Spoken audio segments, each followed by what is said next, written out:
जय हिंद, नमस्कार and welcome to the UPSC और जिंदगी नामा। साथियों, आप सबको मालूम है कि इस चैनल पर हम कर रहे हैं विभिन्न क्षेत्रों के विशेषज्ञों से करियर और जिंदगी पर संवाद। साथियों, आप देख रहे हैं विभिन्न गेस्ट के माध्यम से हम अलग अलग विषयों पर एक विस्तृत चर्चाएं करके आपके समक्ष हम प्रस्तुत कर रहे हैं। लेकिन आपने देखा होगा जैसे कि डॉक्टर उदय भान सर एक बार आए, उसके बाद दोबारा हमने उनके साथ एक सीरीज पूरी लॉन्च की, विदेश नीति। उसी तरह से आज मैं पुनः एक और सीरीज अनाउंस करने वाला हूं और इस सीरीज में हमारा मार्गदर्शन करेंगे आदरणीय doctor Kumar Nalin sir. Sir, बहुत बहुत स्वागत है आपका। बहुत बहुत धन्यवाद संदीप जी, आपने जो इज्जत बख्शी है मुझे आमंत्रण देकर, इसके लिए मैं तहे दिल से आपका शुक्रिया अदा करता हूँ। नहीं सर, इज्जत तो हमें मिलती है, इज्जत क्या ज्ञान मिलता है आप लोगों से जब हम जुड़ते हैं।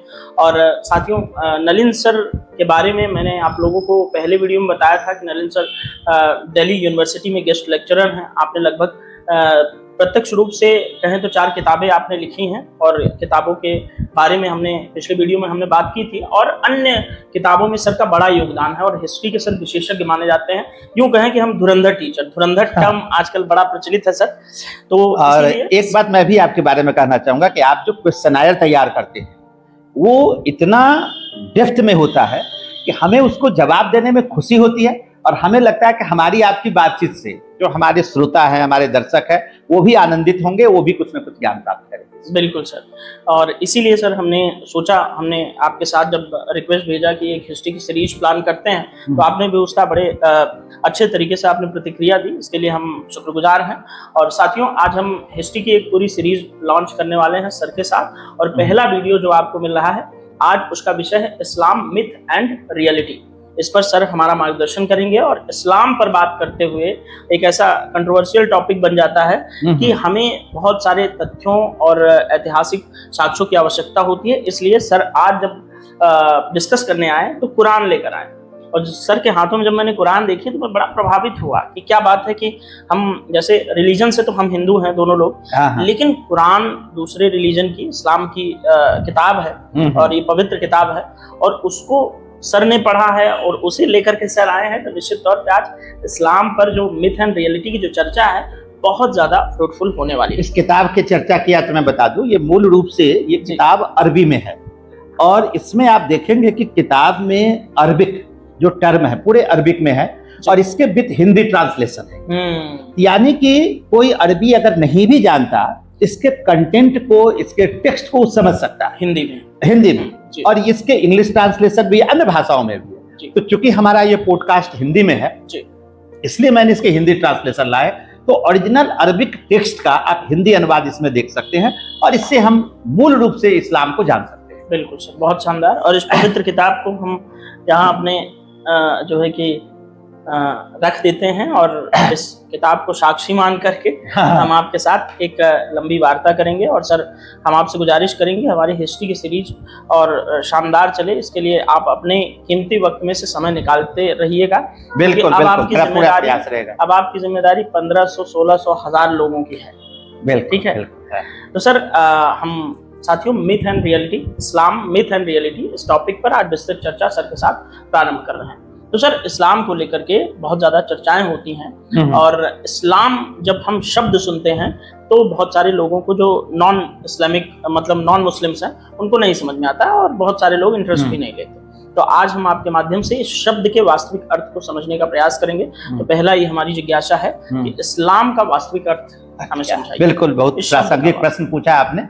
और इस्लाम को जानना एक बहुत ही चैलेंजिंग है और चैलेंजिंग इसलिए है कि पूरे वर्ल्ड में इस्लाम को मानने वाले दूसरे नंबर में सबसे अधिक व्यक्ति हैं। यानी कि अगर वर्ल्ड का पॉपुलेशन हम देखें तो उसका 31% क्रिश्चियनिटी को मानता है, 25% इस्लाम को मानते हैं और 15% हिंदुइज्म को मानते हैं। यानी कि पूरे विश्व में जो विभिन्न धर्म के अनुयायी है उसमें दूसरा नंबर इस्लाम का है। और भारतीय लोगों को इसलिए भी जानना जरूरी है कि जो आपका इंडियन सब कंटिनेंट है, स्पेशली जो साउथ एशिया है और जो साउथ ईस्ट एशिया है, आज सबसे ज्यादा मुसलमान इसी क्षेत्र में रह रहे हैं। क्षेत्र में बिल्कुल। अगर हम इसका डेमोग्राफी आपको बताए तो बहुत इंटरेस्टिंग चीज निकल के आता है। सबसे ज्यादा मुसलमान इंडोनेशिया में है, लगभग 25 करोड़। बिल्कुल। दूसरे नंबर पर पाकिस्तान है, 24 करोड़। बिल्कुल। हिंदुस्तान में है लगभग 20 करोड़ और बांग्लादेश में है लगभग 15 करोड़। इसमें से बांग्लादेश और पाकिस्तान 1947 के पहले भारत का ही हिस्सा रहा है। बिल्कुल। अगर हम इस तीनों को जोड़े तो लगभग आप देखिए कि 60 करोड़ आबादी तो हमारे इस इंडियन सब कॉन्टिनेंट में। बिल्कुल सर। और जो इंडोनेशिया को मिला ले तो लगभग 85, और इंडिया पैसिफिक में देखें तो 90 करोड़। बिल्कुल। जबकि पूरे वर्ल्ड वाइड 190 करोड़ की आबादी, उसमें 90 करोड़ केवल इन 4 देशों में। बिल्कुल। तो हमारे लिए तो इस्लाम को जानना और महत्वपूर्ण है। बहुत, बहुत। और हमारे देश की भी जो कुल आबादी है उसका 15% मुसलमान है। क्या बात। दूसरी बड़ी संख्या है। 80% करीब हिंदू है, 5% में लगभग सारे धर्म है। तो इस्लाम को जानना एक प्रासंगिकता भी है, वर्तमान के समय में प्रासंगिकता भी है। बिल्कुल बिल्कुल। और चैलेंजिंग इसलिए कि हम मूल टेक्स्ट से, मूल परंपराओं को जानने के बजाय इस्लाम उनसे जानने का प्रयास करते हैं जिन्होंने इस्लाम का कभी अध्ययन नहीं किया। हाँ, किताब नहीं इसीलिए उसके बारे में मिथ अधिक है, रियलिटी कम। रियलिटी कम। बिल्कुल सही बात। ठीक है। अब हम आते हैं इस्लाम धर्म के बारे में। जी। विश्व में बड़े बड़े धर्म हैं, काफी लोकप्रिय धर्म हैं, बहुत सारे धर्म थे। इसी बीच में 7th सेंचुरी में इस्लाम का उदय होता है। बिल्कुल। और इसमें जो इस्लाम है ये अरब प्रायद्वीप में ये विकसित होता है। और इस्लाम की परंपरा ये है, इसमें माना जाता है कि जो अल्टीमेट पावर है, the ultimate power that is the creator of the universe is Allah. तो अल्लाह की परम सत्ता मानी जाती है। और माना जाता है कि अल्लाह ने समय समय पर अपने पैगंबर, जिसको प्रॉफिट कहा जाता है, उन्होंने इस पृथ्वी पर भेजे। और ऐसे 1,24,000 पैगंबर आए। 1,24,000। अब ये 1,24,000 कुल संख्या बताई गई है, लेकिन जब हमने मूल कुरान को पढ़ा तो वहां देखा कि जो नाम मेंशन्ड है वो केवल 25 नाम वहां मेंशन है, 25 ही नाम है उसमें। वो 1,24,000 का नाम वहां नहीं है। तो एक तो मिथ यही हो गया सर। तो एक मिथ यही हो गया। हाँ। उसमें मेंशन है 25। इसमें कौन कौन है आप देख लीजिए। सबसे पहले आदम, जो प्रथम मानव जिसको माना जाता है, उनको इस्लाम में पैगंबर भी माना गया है।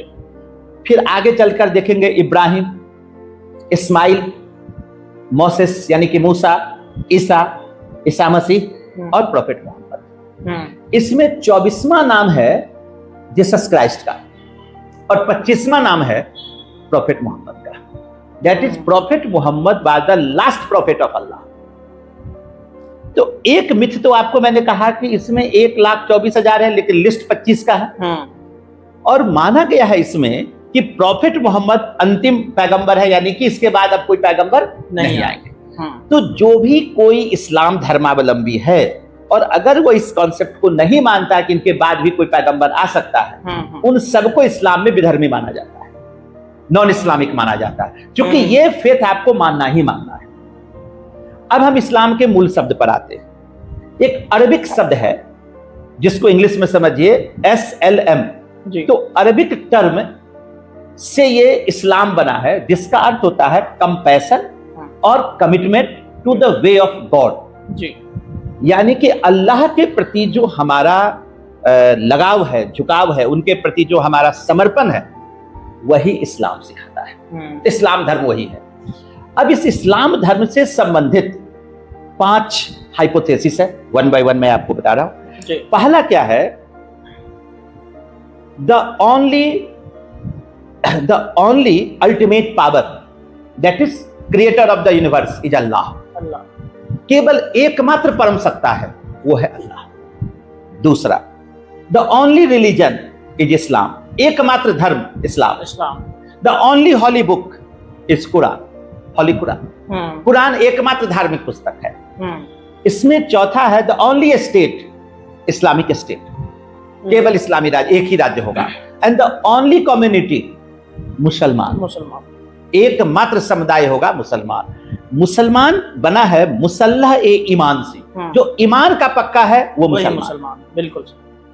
एक फिल्म आई थी सरफरोश, जिसमें आमिर खान और नसरुद्दीन शाह आदि कई लोग थे, उसमें एक्टिंग कर रहे थे, सोनाली बेंद्रे थी। उसमें इस शब्द को बहुत अच्छे से डिफाइन किया गया है। क्योंकि फिल्म था तो ज्यादातर लोगों तक ये मैसेज पहुंच गया। सर फिल्म में ही शायद मैंने एक डायलॉग कहीं सुना था, मुसलमान वो है, ऐसे उन्होंने बोला था, मुसलसल है ईमान जिसका, उसका यही हाँ, यही है। हाँ, जो ईमान का पक्का है वही मुसलमान। यानी कि जो पक्का नहीं है वो मुसलमान नहीं है। तो शुरुआत में आपने 3-4 लिस्ट गिनाई कि ओनली रिलीजन इज इस्लाम, और एक ही व्यक्ति होना चाहिए मुस्लिम, तो ये मिथ्स हैं सारे इस्लाम के? नहीं, वो मिथ नहीं है, वो हाइपोथेसिस है। अच्छा, हाइपोथेसिस मतलब परिकल्पना। जैसे कोई धर्म होती है, वो अपने कुछ हाइपोथेसिस लेके चलती है कि ये हमारी परिकल्पनाएं हैं। तो उनकी पहली परिकल्पना है कि जो एकमात्र परम सत्ता है वो अल्लाह है।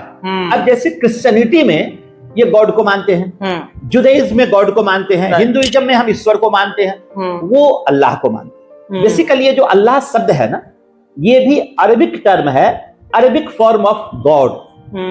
ये गॉड का ही अरबिक रूप है, ये कोई अलग शब्द नहीं है। वो जैसे गॉड क्या था कि प्रॉफेट मोहम्मद का संबंध अरब के प्रायद्वीप से था, और वहां मक्का में इनका जन्म हुआ था जी। ये मदीना, ये वहां दमिश्क एक जगह है, कैपिटल ऑफ सीरिया। ये दमिश्क की यात्रा जाते थे, तो उस क्षेत्र में पहले से क्रिश्चियनिटी और जुदाइज्म था। तो वहां से उनको ये जानकारी मिली कि अल्टीमेट जो गॉड है, अल्टीमेट जो पावर है, वो गॉड है। तो उसी गॉड का अरबिक फॉर्म है अल्लाह। हाइपोथेसिस का मतलब है कि it is true but we are not in position to prove. ये सत्य है लेकिन हम साबित नहीं कर सकते। और थ्योरम होता है, आप मैथ में पढ़े होंगे कि वो सत्य है और हम साबित भी कर सकते हैं। एज फॉर एग्जांपल ले लें कि दो समानांतर रेखाएं कभी नहीं मिलती। सही बात। ये हाइपोथेसिस है। मैथमेटिक्स में कोई ऐसा फॉर्मूला नहीं है जिससे आप साबित कर सकते हैं, लेकिन अगर आप इसे मान ले तो मैथमेटिक्स के सैकड़ों सवाल हल हो जाते हैं। और त्रिभुज के 3 कोनों का योग 180 डिग्री होता है, ये सत्य है और इसको आप साबित भी कर सकते हैं। That is theorem. मैथ में वैसे भी माना कि x बराबर ये चलता है।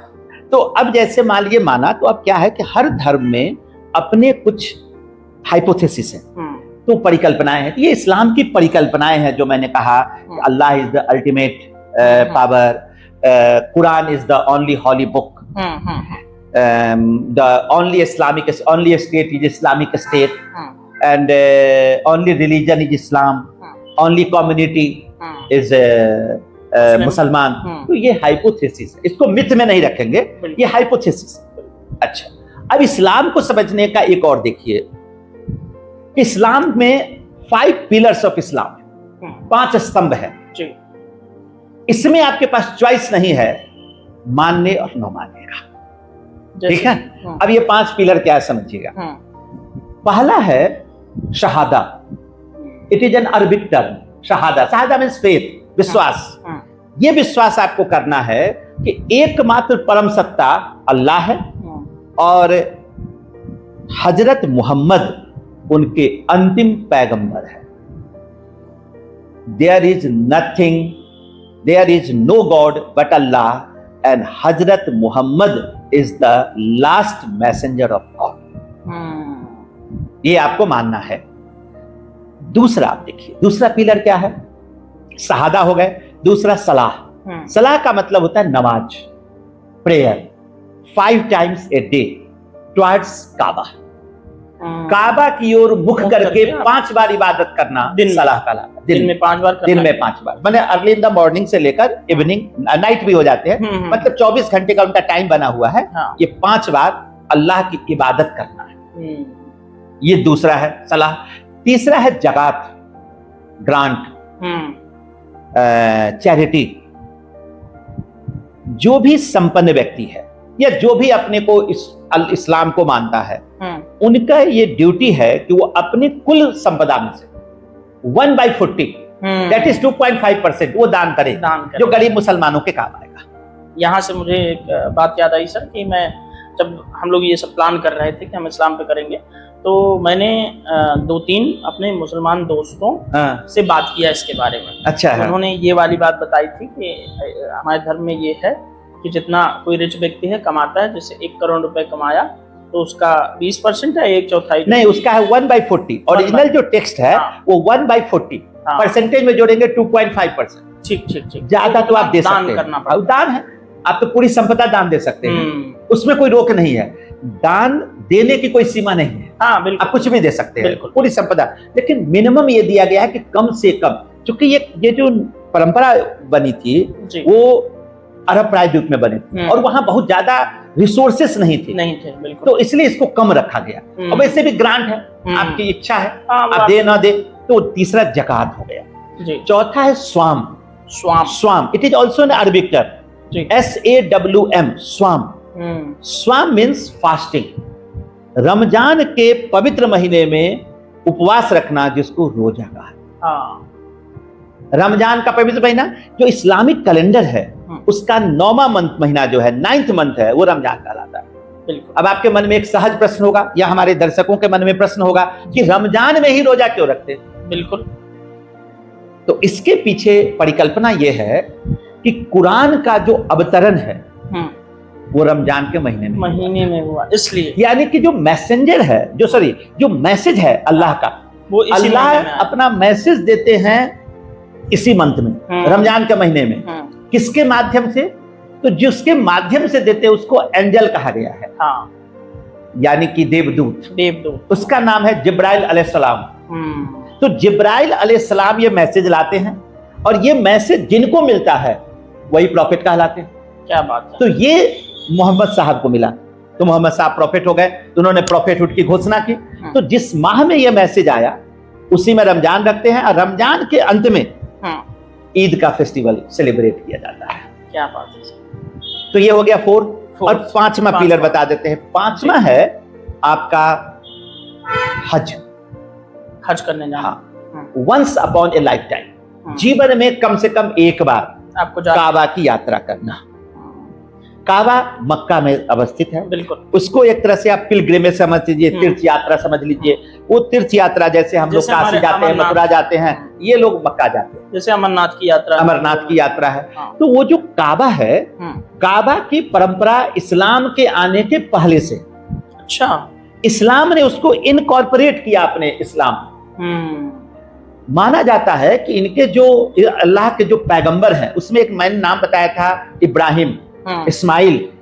इब्राहिम के ही पुत्र थे इस्माइल। तो इब्राहिम इस्माइल ने उस काबा की स्थापना की थी। तो बेसिकली वो क्या है, ब्लैक स्टोन है, लेकिन आप उसको आइडल वर्शिप से ना जोड़े। वो ब्लैक स्टोन क्या है, एक डिमार्केशन का लाइन है। वो काबा की और इबादत करते हैं, काबा की इबादत नहीं करते। टुवर्ड्स काबा पूरे विश्व के मुसलमान जहां भी होंगे वो काबा की ओर मुख करके इबादत करेंगे। तो कई बार भारत जैसे देश में ये एक मिथ है कि मुसलमान वही करते हैं, मुसलमान हिंदुओं के विपरीत करते हैं। अच्छा। जैसे हम पूरब दिशा में पूजा करते हैं, वो पश्चिम जाते हैं। पूरब इसलिए क्योंकि हम सूर्य की आराधना करते हैं, इसलिए हम पूरब की ओर। और वो पश्चिम इसलिए नहीं करते कि हम हमारे उल्टे करते हैं, वो इसलिए जाते कि काबा भारत से पश्चिम में है। बिल्कुल बिल्कुल। लेकिन अगर वही मुसलमान अमेरिका में है तो पूर्व की दिशा में करेगा, दिशा में करना। यूरोप में है तो साउथ डायरेक्शन करेगा, अफ्रीका में है तो नॉर्थ डायरेक्शन करेगा। ठीक है, बात है, बहुत शानदार। टुवर्ड्स काबा आपको करना है। ये 5 पिलर है, यही मूल इस्लाम है आपका। अच्छा सर, अब इस्लाम धर्म की कुछ अपनी विशेषताएं होंगी जिन्हें हमारे लिए जानना बहुत आवश्यक है, तो इस पे हमारा मार्गदर्शन करें। इस्लाम धर्म में जो सबसे बड़ी बात है वो है आपका यूनिवर्सल ब्रदरहुड। बहुत शानदार। यूनिवर्सल ब्रदरहुड यानी कि वैश्विक जो भ्रातृत्व की भावना है, that is the finest things of the Islam. इसमें तो सर हिंदुइज्म के अंदर हमारे जो उपनिषदों में है वसुधैव कुटुंबकम, आप इसकी तुलना कर सकते हैं वसुधैव कुटुंबकम। हाँ बिल्कुल।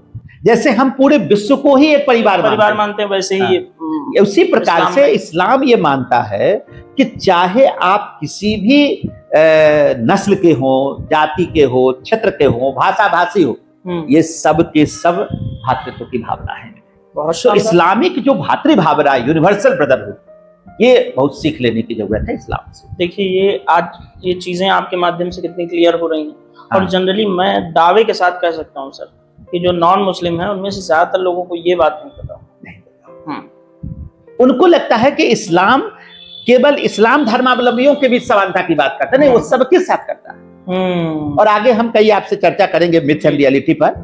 तो तत्काल ये बात, अब इस्लाम से संबंधित एक बात और आपसे चर्चा कर ले, जो इनके टेक्स्ट क्या हैं, जिसके आधार पर ये इस्लाम की पूरी हाइपोथेसिस डेवलप हुई है। इसमें जो सबसे इंपॉर्टेंट टेक्स्ट है वो है हॉली कुरान, जो मैं आपने लेके आया। बिल्कुल। तो हॉली कुरान है आपका। तो हॉली कुरान क्या है, इसमें जो कंटेंट है वो क्या है, वर्ड्स ऑफ अल्लाह, वो अल्लाह के शब्द है। That's why it is unaltered book. इसमें कोई परिवर्तन, कोई संशोधन, कोई रेक्टिफिकेशन, रिवीजन नहीं हो सकता, हो ही नहीं सकता, क्योंकि अल्लाह के शब्द है। बिल्कुल। तो सबसे जो हॉली बुक है वो है कुरान। बिल्कुल। दूसरे नंबर पर आता है हदीस। हदीस क्या है, lifestyle of prophet Muhammad and preachings of prophet Muhammad. जो पैगंबर मोहम्मद है उनकी जीवनी, उनके उपदेश, उनके कहे गए कथन, वो सारे आपके हदीस में है। मतलब आप उनके लाइफ स्टाइल से इंस्पायर्ड हो सकते हैं, चीजों को ले सकते हैं। दूसरा, इसके बाद आता है इज्म। तीसरे इंपॉर्टेंट है इज्म। इज्म क्या है, इस्लामिक जो स्कॉलर्स हैं उनके उपदेश है, उनके विचार है, उसमें इज्म बहुत इंपॉर्टेंट है, क्योंकि ये तो समय के साथ डेवलप हुआ, तो जो नई नई चीज आए वो उसमें आ गए। चौथा है कयास। कयास का मतलब है कि अगर कोई नई परिस्थिति आई, कोई नया मुद्दा आया, तो हम कैसे उस पर कंक्लूजन निकालेंगे। तो ये विद्वान बताएंगे कि चूंकि प्रॉफिट साहब ने ऐसा कहा था और इस्लामी विद्वानों ने ये कहा है, तो इससे ये लगता है कि इस समस्या का ये समाधान होगा। कयास मतलब अनुमान लगाना। अनुमान, जैसे आप मैथ में हम कहते हैं if A equal to B, if A equal to B and B equal to C. अब हमारे पास कोई नया आया कि ए और सी में रिलेशन निकालिए, तो हम उसके आधार पर कर सकते हैं कि देन ए इक्वल टू सी। बिल्कुल, ये कयास है। शानदार, शानदार। ये है। अब ये चार प्रमुख हो गए। अब पांचवें पुस्तक में आइए, last but not the list, शरिया। शरिया, शरिया जिसको शरीयत भी कहते हैं। बेसिकली शरिया जो है वो अरबिक टर्म है और शरीयत उसका पर्शियन फॉर्म है। तो चूंकि हमारे यहाँ पर्शियन लैंग्वेज था, स्टेट लैंग्वेज, तो हमारे देश में भी शरीयत ही कहने की परंपरा है, लेकिन मूल रूप से ये शरिया है। तो शरीयत क्या है, रूल्स एंड रेगुलेशंस है। सिविल एंड क्रिमिनल दोनों प्रकार के कानून है। शादी, विवाह, तलाक, उत्तराधिकार, ये सब उसमें दिए गए हैं। चोरी, डकैती, हत्या, ये सब आपका इसमें क्या क्या सजाओं का प्रावधान। तो वो जो सारा रूल्स एंड रेगुलेशंस है वो आपका शरिया में। ये पांच प्रमुख इनके इस्लामिक रिलीजियस टेक्स्ट है, जिसको एक मुसलमान को जानना चाहिए। बिल्कुल, बिल्कुल। इसमें से बाकी में परिवर्तन हो सकते हैं। हदीस तो मोहम्मद साहब के इसमें आप कुछ परिवर्तन तो करेंगे नहीं, वो तो उनके विचार है। इज्म कयास में, शरिया में परिवर्तन हो सकता है, लेकिन कुरान में कोई परिवर्तन नहीं हो सकता। एक एग्जांपल देके आपको हम समझाते हैं। भारत में एक तलाक का मुद्दा उठा था कि क्या 3 तलाक, ट्रिपल तलाक। हाँ, ट्रिपल तलाक जी। इसमें सुप्रीम कोर्ट के 5 जज बैठे और उनसे पूछा गया कि क्या ये इस्लाम धर्म का, ये धर्म का पार्ट है या परंपरा का पार्ट है। तो जो वकील साहब थे वो कह रहे थे कि नहीं, it is the part of the religion, ये कुरान में है। तो जज साहब ने कहा कुरान में बताइए। तो इन्होंने बताया कि सूरा नंबर इतना और ये आयत नंबर इतना। उन्होंने उसका, उनके पास इंग्लिश ट्रांसलेशन था, ये पांचों जजों ने पढ़ा। कहा कि इसका ये अर्थ नहीं निकलता जो आप कह रहे हैं, यानी कि इट इज नॉट पार्ट। और ये मिला कहां, शरिया कानून में, शरीयत में मिला। तो अनअल्टर्ड कुरान है, बिल्कुल, बिल्कुल। उसमें तो नहीं परिवर्तन कर सकते, ये परंपरा का पार्ट है। ये परिवर्तित हो सकता है। तो 3 तलाक को सुप्रीम कोर्ट ने मेजॉरिटी से निरस्त कर दिया, क्योंकि वो अल्लाह के शब्द नहीं थे, हमने अपने से बाद में जोड़ दिए। ये परंपरा का पार्ट, परंपरा परिवर्तित हो सकती है। हमारे यहाँ भी बहुत सारे परिवर्तन हुए, सती प्रथा पर बैन लगा, इसका विधवाओं को पुनर्विवाह का अधिकार मिला, शिशु हत्या पर रोक लगे। बिल्कुल। तो ये परंपराएं तो बदल सकती है, क्योंकि परंपराएं गलत भी हो सकती है, और समय के साथ अप्रासंगिक भी हो सकती है। सही गलत की जगह से हम ये कहें कि समय के साथ वो अप्रासंगिक हो गई है। राइट। तो उसको हम चेंज कर सकते हैं। बिल्कुल। जैसे आप ये समझिए कि संविधान जब हमारा बना, आज लगभग 100 से ज्यादा संशोधन हो गए। बिल्कुल। इसका हमारा ये मतलब नहीं कि मूल संविधान हमारा सही नहीं था। बिल्कुल। ये समय के साथ परिस्थितियों से सामंजस्य बनाने के लिए संशोधन किए गए। क्योंकि उसकी संशोधन परिस्थितियों से सामंजस्य बनाने के लिए होता है। इससे मूल संविधान की आत्मा पर कोई फर्क नहीं पड़ता। बिल्कुल। इस्लाम की विशेषताओं में से और क्या ऐसी विशेषताएं हैं जो आम व्यक्ति को समझना चाहिए, जानना चाहिए? अब इस्लाम के अंतर्गत एक आप देखेंगे कि एक सेक्ट सामने निकल कर आया जी। और वो था आपका सूफी मत। तो सूफी जब आए तो सूफियों ने इस्लाम की मूल धारा को परिवर्तित किया। इसको एक मिनट कट कर दीजिएगा, इसको यहां से। हाँ, तो मूल धारा को परिवर्तित किया। अब इस्लाम के अंतर्गत एक्चुअली दो इंपॉर्टेंट फिलॉसफी है, मुताजिल और तसव्वुफ। मुताजिल और तसव्वुफ, ठीक है, ये अरबिक टर्म है। मुताजिल का मतलब होता है लॉजिकल फिलॉसफी, तर्कपूर्ण दर्शन, फॉलोड बाय उलेमा क्लास। उलेमा class means religious class, just like Brahmanism in Hinduism. ये जो ब्राह्मण क्लास है वही उनके यहाँ उलेमा क्लास है। तो मुताजिल फॉलोड बाय उलेमा क्लास। सेकंड वन बात तसव्वुफ। तसव्वुफ इज मिस्टिकल फिलॉसफी, रहस्यवादी दर्शन है, फॉलोड बाय सूफीज्म। तो हमारे देश में मुताजिल ब्रांच भी आया और तसव्वुफ भी आए, और दोनों ने मिलकर भारत में एक ऐसी संस्कृति विकसित की जो कंपोजिट कल्चर के नाम से जाना गया। सर, इसके बारे में हम आगे बात करेंगे, सूफी संतों के बारे में और सूफी संतों ने क्या क्या भारत में किया। लेकिन थोड़ा सा सर पैगंबर मोहम्मद और खलीफा की परंपरा में थोड़ा सा अंतर समझाइए, इसको और अच्छे से समझाइए। अच्छा, पैगंबर, हाँ। अब देखिएगा, इस्लाम में हमने कहा कि माना जाता है, हाइपोथेसिस है कि अल्लाह ने टाइम टू टाइम अपने पैगंबर भेजे, जिसके बारे में हमने बताया। अब प्रॉफिट साहब चूंकि लास्ट पैगंबर थे, उन्होंने मरने से पहले एक परंपरा दी कि मेरे बाद इस्लाम को नेतृत्व कौन करेगा। तो उसके लिए उन्होंने खलीफा का पद एक सृजित किया। ठीक है। खलीफा कौन होगा? जो इस्लाम को नेतृत्व प्रदान करेगा, स्पिरिचुअल एंड पॉलिटिकल हेड होगा वो।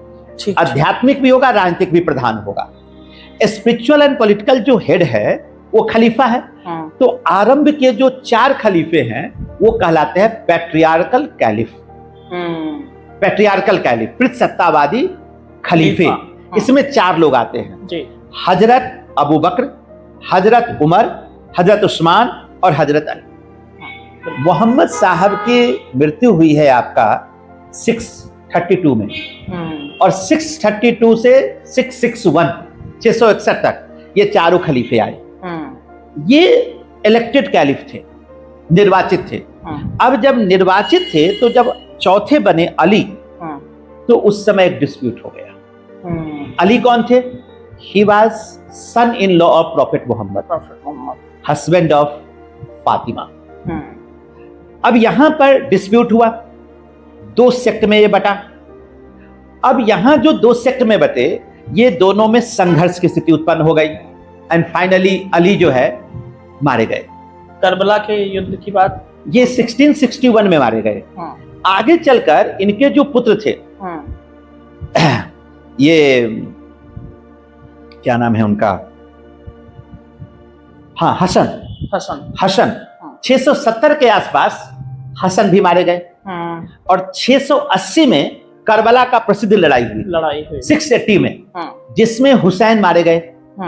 करीब 72 लोग थे वो लोग, और ये 72 लोगों का काफिला था, जिस पर उमैयद कैलिफ, जिनकी सत्ता का केंद्र दमिश्क था, उन्होंने इनको आक्रमण किया, और जितने भी मेल मेंबर थे उन सबको उन्होंने मार दिया। और मारने के बाद उनके हेड को लेकर पिरामिड की संरचना में लगा दिया, पिरामिड की संरचना की तरह सजा दिया, ऐसे। तो उसी के गम में, शोक में मुहर्रम फेस्टिवल मनाया जाता है। और उस स्तर पर आप देखिएगा एक पिरामिड टाइप की संरचना निकाली जाती है, इसको ताजिया कहा जाता है। क्या बात है सर, बहुत। हाँ, ये जो ताजिया निकाला जाता है, और ये कौन निकालते हैं? ये शिया निकालते हैं। यानी कि जो फॉलोअर्स ऑफ जो ये हजरत अली है, हजरत अली के शिष्य शिया कहलाएंगे। और जिन लोगों ने अटैक किया, वो जो इनका अपोनेंट ग्रुप था, वो सुन्नी कहलाएगा। तो सुन्नी नहीं निकालते? नहीं। केवल हिंदुस्तान एकमात्र ऐसा अपवाद देश है जहां ताजिए में, मुहर्रम में शिया और सुन्नी दोनों सेलिब्रेट करते हैं। क्या बात है सर, लेकिन ऐसा क्यों है? ऐसा इसलिए है कि भारत की परंपरा में सबको समावेशित करने की परंपरा है हमारे देश में, हमारे कल्चरल। तो हमारे यहाँ देखेंगे हिंदू भी ताजिए में शामिल होते हैं। तो जब हिंदू शामिल होते हैं तो सैद्धांतिक तौर पर तो सुन्नी को शामिल नहीं होना था, लेकिन हिंदुस्तान में सैकड़ों वर्ष रहने के कारण सभी लोग सभी फंक्शन में सेलिब्रेट करते हैं। जैसे हम हिंदू हैं, हम ईद में भी शामिल होते हैं, बकरीद में भी शामिल होते हैं, इफ्तार पार्टी में भी बैठते हैं। बिल्कुल बिल्कुल, बहुत शानदार सर। अब इसी विभाजन को थोड़ा हमें समझाइए। अच्छा, यहाँ थोड़ा और आगे बताते हैं। अब जो सुन्नी और शिया है इसको अंतर समझिएगा, बहुत इंटरेस्टिंग चीज है। वही सर। सुन्नी अरबिक शब्द सुन्ना से बना है। इसका मतलब होता है कि following the way of prophet, Muhammad साहब के रास्ते को अनुसरण करने वाले। तो मोहम्मद साहब ने कहा कि मेरे बाद जो भी कैलिफ होगा वो इलेक्टेड होगा, निर्वाचित होगा। तो ये जो परंपरा है, चारों भी खलीफे है जिसको पैट्रियार्कल में हमने रखा, तो सुन्नी वाले ये परंपरा को मानते हैं। हजरत अबू बकर, हजरत उमर, उस्मान, अली, ये परंपरा को मानते। लेकिन जो शिया हैं, शिया का मतलब ही होता है फॉलोअर्स ऑफ अली, अली के फॉलो, वो उस पहले तीन को नहीं मानते। उनका कहना है कि जो भी कोई खलीफा होगा उनका ब्लड रिलेशन होना चाहिए पैगंबर मोहम्मद से। तो वो प्योर ब्लड लाइन की बात करते हैं। तो प्योर ब्लड लाइन से जो बनेगा वो शिया होगा। तो या तो वो मोहम्मद साहब का रिलेटिव हो, या फिर उनकी पुत्री फातिमा से संबंधित हो, या उसके हस्बैंड अली से संबंधित। उसके अलावा वो किसी को खलीफा नहीं मानते। और सुन्नी वाले क्या करते हैं, जो भी इलेक्टेड होता है उसको मान लेते हैं। तो सुन्नी में एक्सपांशन बहुत ज्यादा होगा, क्योंकि उसमें नए नए खलीफे आते जाएंगे, इनमें केवल परिवार के लोग होंगे। तो पूरे वर्ल्ड वाइड आप देखेंगे कि 85% जो मुस्लिम्स हैं वो सुन्नी, और केवल 15% शिया, जिनका सेंटर ईरान है। हाँ, इसीलिए ईरान वर्सेस अन्य अरब मुल्क लड़ाई लड़ते हैं। अन्य अरब मुल्क अमेरिका के इन्फ्लुएंस में रहते हैं और ईरान अकेले लड़ता है। अब आप देखेंगे कि 1661 में आपके जो हजरत अली की जब असैसिनेशन हो जाता है, तो अब ये सेंटर, पहले जो 4 पैट्रियार्कल कैलिफ थे उनका सेंटर था मदीना। अब ये सेंटर वहां से चेंज हो जाएगा, कहां? अब चला जाएगा दमिश्क। उसको कहेगा उमैयद कैलिफ। 661 to 750, लगभग 100 वर्ष तक वहां रहा। और 750 से 1258, लगभग 500 वर्ष एक नया केंद्र बनेगा बगदाद, और वहां के खलीफा कहलाएंगे अब्बासिद कैलिफ। अब्बासिद, तो अब्बासिद कैलिफ कहलाएंगे। वो भी सुन्नी थे, ये भी सुन्नी थे। तो अब्बासिद को पहले समर्थन शिया सुन्नी दोनों को मिला, लेकिन बाद में उन्होंने सुन्नी के रूप में अपने को आइडेंटिफाई किया। उसी में से एक वॉरियर बाहर निकला जो गजनी का शासक बना, महमूद गजनी। तो खलीफा के लिए यह संभव नहीं था कि दूरस्थ क्षेत्रों पर सीधा नियंत्रण कर सके, तो उन्होंने उनको शासन करने का सनद पत्र प्रदान कर दिया, इंडिया जिसको कहा गया मंसूर। दिल्ली सल्तनत में भी दिया गया, अभी बता रहे पूरा। तो मंसूर दिया। अब वो जो मंसूर मिला उस अवसर पर विशेष प्रकार के अंग वस्त्र प्रदान करते थे खलीफा, उसको खिल्लत कहा गया। अब वही प्राप्त करके महमूद गजनी, तब जिनको ये सनद पत्र मिला, मंसूर मिला, वो कहलाया सुल्तान, और उसका क्षेत्र कहलाया सल्तनत। क्या बात है सर। अब गजनी का आगे चलकर देखिएगा, गोड़ में सत्ता स्थापित हुई मोहम्मद गोरी, और मोहम्मद गोरी का एक गुलाम कुतुबुद्दीन ऐबक ने दिल्ली सल्तनत की स्थापना की। बिल्कुल। और दिल्ली सल्तनत के जो तीसरे सुल्तान है, दूसरा भी कह सकते हैं, शमसुद्दीन इल्तुतमिश। शमसुद्दीन इल्तुतमिश पहले सुल्तान थे जिन्होंने बगदाद के खलीफा से मंसूर लिया। राइट, तो उनको मंसूर मिला, वो हो गए सुल्तान, और ये कहलाया सल्तनत। और अधिकांश समय चूंकि राजधानी थी दिल्ली, इसलिए कहलाया दिल्ली सल्तनत। क्या बात है सर, बहुत शानदार। सर अब थोड़ा सा, जैसे कि चूंकि इस्लाम जब से जन्म हुआ तब से लेकर के आज तक पूरी दुनिया में इसका विस्तार हुआ, है ना? तो थोड़ा इस्लाम के विस्तार को समझाइए, कैसे इतना एक्सपेंशन? इस्लाम के विस्तार को बताते हैं। दरअसल क्या था, Islam is the best suitable religion for tribal regions. जनजातीय क्षेत्रों के लिए ये सबसे उपयुक्त धर्म है। क्यों? इसके पीछे वजह है, ट्राइबल्स जो वैल्यूज है, जैसे हर समाज के कुछ वैल्यू सिस्टम होते हैं। इंडिया के जो वैल्यू सिस्टम थे उसमें ऑलरेडी हिंदुइज्म अपनी जगह बना चुका था, और इसके साथ बुद्धिज्म और जैनिज्म थे। जो यूरोपियन वैल्यू सिस्टम है उसमें जुडाइज्म और क्रिश्चियनिटी आ चुका था। बिल्कुल। लेकिन जो वेस्ट एशिया है, स्पेशली मिडिल ईस्ट है, वो पूरा ट्राइबल बेल्ट में कोई वेल डिफाइंड रिलीजन नहीं थे। ये सब क्या थे, बद्दुओं का जीवन जीते थे, भेड़ बकरी पालन करते थे, वस्तुओं को एक जगह से दूसरी जगह पहुंचाते थे, खाना बदोश जिंदगी थी, नोमैडिक लाइफ था, खाना बदोश जिंदगी थी, जीवन का कोई उद्देश्य नहीं था। और परिवार जो था वो किनशिप रिलेशनशिप पर था, नातेदारी व्यवस्था पर थी। ऐसे लोगों के बीच में जब मोहम्मद साहब का मक्का में जन्म हुआ 570 में, और जैसे जैसे उन्होंने इस चीज को महसूस किया कि हमारे जीवन का कोई बड़ा उद्देश्य नहीं है, तो उन्होंने इस नए धर्म का इवोल्यूशन किया। तो इस्लाम जब उदय हुआ तो उसने जितने भी वहां के अरब प्रायद्वीप के जो मोरल वैल्यूज थे ट्राइबल लोगों के, जैसे इक्वालिटी, आपको कहें ब्रदरहुड, किनशिप रिलेशनशिप, इन सबको अपने में कोऑपरेट किया। अभी मैंने एग्जांपल दिया कि काबा को भी इसी के क्रम में ले लिया, और उन्होंने मूर्ति पूजा के खिलाफ जिहाद छेड़ दिया। अब इस्लाम क्या है कि ये जो ट्राइबल रीजन है, आपको मैं बता दूं कि विद इन 100 ईयर्स, इस्लाम आया लगभग 610 के आसपास, beginning of the 17th century. केवल 100 वर्ष के अंदर इस्लाम का विस्तार होता है बिस्के की खाड़ी से लेकर सिंधु नदी तक, और नील नदी से लेकर, आपको कहे नील नदी से लेकर सिंधु नदी तक, नहीं सॉरी, नील नदी से लेकर अराल सागर तक, बिस्के की खाड़ी से लेकर सिंधु नदी तक, और नील नदी से लेकर अराल सागर तक, ये सेंट्रल एशिया में। ये पूरा 100 वर्ष में विस्तार हुआ है केवल। ये पूरा रीजन इस्लामिक बन गया, इस्लामिक बन गया। और आप देखेंगे कि ये पूरा रीजन, इसमें ईरान, इराक से लेकर सीरिया, ये सारे लेबनान, फिलिस्तीन, सब कुछ, इजिप्ट वगैरह सब इनके अधीन आ गए। और लगभग 600 वर्ष तक भारत ने इस्लाम के आगमन का विरोध किया भारत में, 600 ईयर्स। और 7वीं शताब्दी में इस्लाम आया, और 13वीं शताब्दी के आरंभ में भारत में इस्लाम स्थापित हुआ। भारत में 600 वर्ष के बाद आया। एक मिथक ये भी है कि भारतीय बहुत अच्छे वॉरियर नहीं होते। जिस इस्लाम के आगे 100 वर्ष में पूरा पश्चिमी एशिया घुटने टेक दिया, नॉर्दर्न अफ्रीका घुटने टेका, ईस्टर्न यूरोप घुटने टेक दिया, उस भारत ने 600 वर्ष तक इस्लाम को भारत में प्रवेश नहीं कर दिया।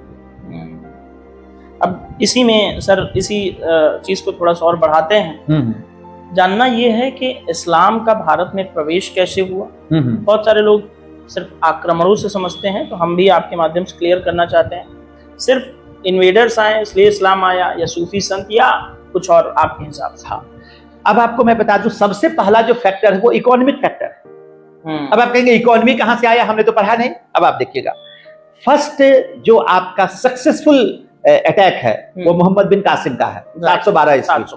अब आप समझिएगा कि 712 में आक्रमण क्यों हुआ।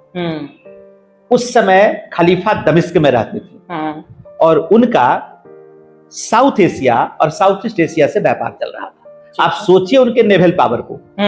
सिंघल द्वीप जो आज श्रीलंका कहलाता है, यहाँ का एक जहाज सिंध के रास्ते आपको इराक जा रहा था व्यापार के लिए, और सिंध के पास उसको लूट लिया गया। इसका कंपनसेशन उन्होंने सिंध के राजा दाहिर से मांगा, जो चच के पुत्र थे। राजा दाहिर ने मना कर दिया। इसी के विरोध में इन्होंने इराक के अपने गवर्नर को कहा कि आप, अल हज्जाज नाम था उसका, कहा कि आप अटैक करें। उन्होंने अपने सेनापति और दामाद दोनों थे, मोहम्मद बिन कासिम, 712 ईस्वी में सिंध पर आक्रमण किया। तो आक्रमण ही हुआ इकोनॉमिक फैक्टर के कारण। और दूसरी बात, आगे जब भी आक्रमण होता है तो धन प्राप्ति उनका सब सर्वप्रमुख उद्देश्य होता था। बिल्कुल बिल्कुल। तो पहला इकोनॉमिक फैक्टर है। पहला अरब आक्रमण भी ये है ना। हाँ, पहला अरब आक्रमण, ठीक है। अब एक बात, दूसरी बात कि भारत एक संपन्न देश था, तो ऐसे भी जो विपन्न देश के लोग होंगे वो संपन्न देश की ओर आएंगे। तो पहले तो इकोनॉमी के कारण अट्रैक्ट हुए। और उसी समय इस्लाम के अंतर्गत एक अवधारणा आई गाजी की। गाजी की अवधारणा क्या है? जो इस्लाम के योद्धा होते थे उनको गाजी का खिताब मिलता था, खलीफा देते थे। अगर आपने इस्लाम का प्रचार प्रसार किया तो आपको गाजी की उपाधि दी जाएगी। भारत के जितने प्रमुख शासक, इंक्लूडिंग सम्राट, इंक्लूडिंग जो बादशाह अकबर, उन्होंने गाजी की उपाधि धारण की थी। गाजी मतलब इस्लाम का योद्धा। अब वो उस कॉन्सेप्ट के तहत ये था कि आप जब इस्लाम का विस्तार करेंगे तो दो बातें होगी, या तो आप जीतेंगे या मारे जाएंगे। या तो मारे जाएंगे। अगर जीतेंगे तो भौतिक सुखों की प्राप्ति होगी। भौतिक सुख में क्या है, जो कंट्री है, देश है, लैंडेड प्रॉपर्टी है, जो भी भौतिक चीजें हैं, धन संपदा है, वो आपको मिलेगा। और अगर मारे गए तो जन्नत नसीब होगा।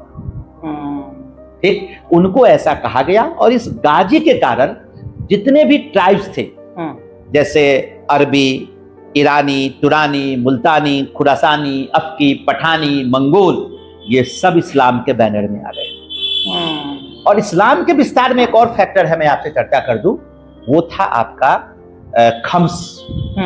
सरिया में एक टैक्स है, 4 टैक्स, उसमें एक खम्स है, looted property during the wars. युद्ध के दौरान लूटा गया धन, या सोफिस्टिकेटेड भाषा में कहे कि युद्ध के दौरान प्राप्त किया गया धन, उसमें से 20% खलीफा को मिलता था। और 80% उनको मिलता था जो वो धन को प्राप्त करेंगे या लूटेंगे। तो यदि आपने इस्लाम का चादर ओढ़ लिया तो 80% तो लूट आप ही के पास रह जाएगा, आपको तो केवल 20% भेजना है। तो जब ये इस्लामिक सेना अफगानिस्तान आई, सेंट्रल एशिया आई, अफगानिस्तान आई, आप देखिएगा अफगानी जो थे मूलतः हिंदुइज्म और बुद्धिज्म को मानते थे। बिल्कुल, इन्होंने हिंदुइज्म बुद्धिज्म को छोड़कर इस्लाम का चादर ओढ़ लिया और खुद भी इन्वेडर बन गए। उनको पता था कि लूट का 80% मार्क्स तो हमारे पास रहेगा। आर्थिक लाभ, आर्थिक लाभ। और इस्लाम और अफगानिस्तान धीरे धीरे इस्लामिक कंट्री बन गया। इस्लामिक कंट्री बन गया। अच्छा, ये भी बात क्लियर हो गई कि अफगानिस्तान पहले इस्लामिक कंट्री नहीं था, पहले हिंदुइज्म ये था। इसलिए देखिएगा आज भी भारत के अफगानिस्तान के साथ बड़े अच्छे संबंध हैं। बहुत बहुत, क्योंकि कल्चरली एक ही है सब, इनके पूर्वज को देखेंगे एक ही थे सब। लेकिन उसी में कुछ कट्टरवादी तत्व आए जिसके कारण कुछ समस्याएं भी आती रहती है, लेकिन कमोबेश भारत अफगानिस्तान के संबंध अच्छे हैं। बिल्कुल बिल्कुल। तो एक ये मुद्दा। दूसरा धन पटार मैंने बता दिया। और तीसरा है कि जब मोहम्मद गोरी ने भारत पर आक्रमण किया तो उन्हीं के साथ एक सूफी संत भी भारत में एंट्री लेते हैं। ये 1191-92 वाला, 91-92 वाला। आप उनका तराइन की प्रथम लड़ाई, द्वितीय लड़ाई। जब तराइन की द्वितीय लड़ाई हो रही थी तो उस समय ख्वाजा मोइनुद्दीन चिश्ती उनके साथ थे, भारत आए। अब चिश्ती में चिश्त शब्द कहाँ है? Chisht is a place situated in Afghanistan. वो चिश्त से आए थे इसलिए चिश्ती कहलाए। राइट। तो जैसे हमारे आप देखे काका हाथरसी, मदरू सुल्तानपुरी, तो चिश्त से चिश्ती हो गया। आगे वो दिल्ली को जीता, लाहौर को जीता, ये लाहौर आए, दिल्ली को जीता, दिल्ली आए, और फाइनली दिल्ली में पृथ्वीराज चौहान को पराजित किया। तब ये पहुंच गए अजमेर, और अजमेर में ही उन्होंने अपने जीवन के अंतिम वर्ष गुजारे। वही उन्होंने अपना खानका स्थापित कर लिया। तो एक तो आप देखेंगे कि भारत को एक और तलवार की बदौलत जीता गया, और दूसरी ओर सूफियों ने उस पर मरहम पट्टी का काम किया, कल्चरल सिंथेसिस का देते हुए इनको मिलाया। क्या बात। और एक सूफी संत और भी मैं बता दूं, मैंने ये तो हो गए चिश्ती संप्रदाय। चिश्ती वाले राज्य की सेवा में कभी नहीं थे, धर्मांतरण में नहीं थे, लेकिन एक सुहरावर्ती सिलसिला, वो धर्मांतरण में शामिल रहा। पंजाब, मुल्तान, सिंध और बंगाल में ये बहुत सक्रिय थे। और यहाँ जो मास कन्वर्जन आप देखते हैं इनकी, वो सोहरावर्ती। बिल्कुल सर, अब हम इसी पे आते हैं। थोड़ा जैसे सूफियों की बात चल रही, तो सूफी मत क्या है? हाँ, सूफी मत आपको बताते हैं। सूफी क्या है कि हमने जैसा कि अभी कहा कि एक मुताजिल और तसव्वुफ है। तसव्वुफ हो गया कि रहस्यवादी दर्शन। हर धर्म अपने विकास के दौरान कभी ना कभी रहस्यवाद से जुड़ता है। तो वो रहस्यवाद इसमें आया। अभी इसमें जो सूफी शब्द है, वो सूफी शब्द एक अरबिक टर्म है, सूफ। हाँ, सूफ का मतलब होता है उलेन यार्न, ऊन के धागे या ऊन के वस्त्र। अब सऊदी अरब में इतना हाई टेम्परेचर है, 40 डिग्री प्लस है, 50 डिग्री प्लस चले जाए, वहां कोई अगर ऊन के वस्त्र पहन ले तो आपका ध्यान स्वतः उन की ओर जाएगा। सही बात। तो एक तरह से आप कबीर को समझिए कि कबीर उलटवासी का प्रयोग करते हैं भाषा में, तो ये ऊन के वस्त्र पहनते हैं। एक प्रकार की उलटवासी भी हो गई। तो आपका ध्यान जाएगा। जब आप कहेंगे कि आप तो ये ऊन का क्यों, फिर आपको पूरा दर्शन समझा देंगे वो। तो आपको अपनी ओर खींचने के लिए ऊन का वस्त्र पहनते थे। एक तरह से अपने इंद्रियों पर नियंत्रण की बात भी उन्होंने कह दिया। दूसरा है, विद्वान मानते हैं कि ये सफा शब्द से बना है। ये भी एक अरबिक टर्म है। सफा का मतलब पवित्र, जो पवित्र जीवन यापन करे वो सूफी। तीसरी व्याख्या क्या है कि सफ, एक शब्द है अरबिक सफ। सफ मतलब पंक्ति, लाइन। ये डिसिप्लिन को बताता है। जैसे आप कोई काम करते हैं तो लाइन में लगते हैं। तो जो डिसिप्लिन्ड लाइफ जीता, अनुशासित जीवन जीता है, वो सूफी। और चौथी व्याख्या है कि सफा शब्द का फिर प्रयोग करता है, मक्का के पास एक पहाड़ी है सफा, जिस पर जाकर ये मनन चिंतन करते थे, तो इसलिए इनको सूफी कहा गया। अब चारों को हम मिलाते हैं। वैसे संत जो सफा नाम की पहाड़ी पर मनन चिंतन करते थे, ऊन के वस्त्र पहनते थे, पवित्र जीवन यापन करते थे और अनुशासित जीवन जीते थे, वो सूफी संत कहलाए। बिल्कुल सर, सूफी संतों की भूमिका विशेषकर हम भारतीय समाज के अंदर जानेंगे कि भारतीय समाज को सूफी संतों ने किस हद तक प्रभावित किया। हाँ, अब भारतीय समाज को तो काफी प्रभावित किया, खासकर चिश्तियों ने। चिश्तियों ने प्रेम को सर्वोच्च प्राथमिकता दी, बिल्कुल, और समानता को प्राथमिकता दी।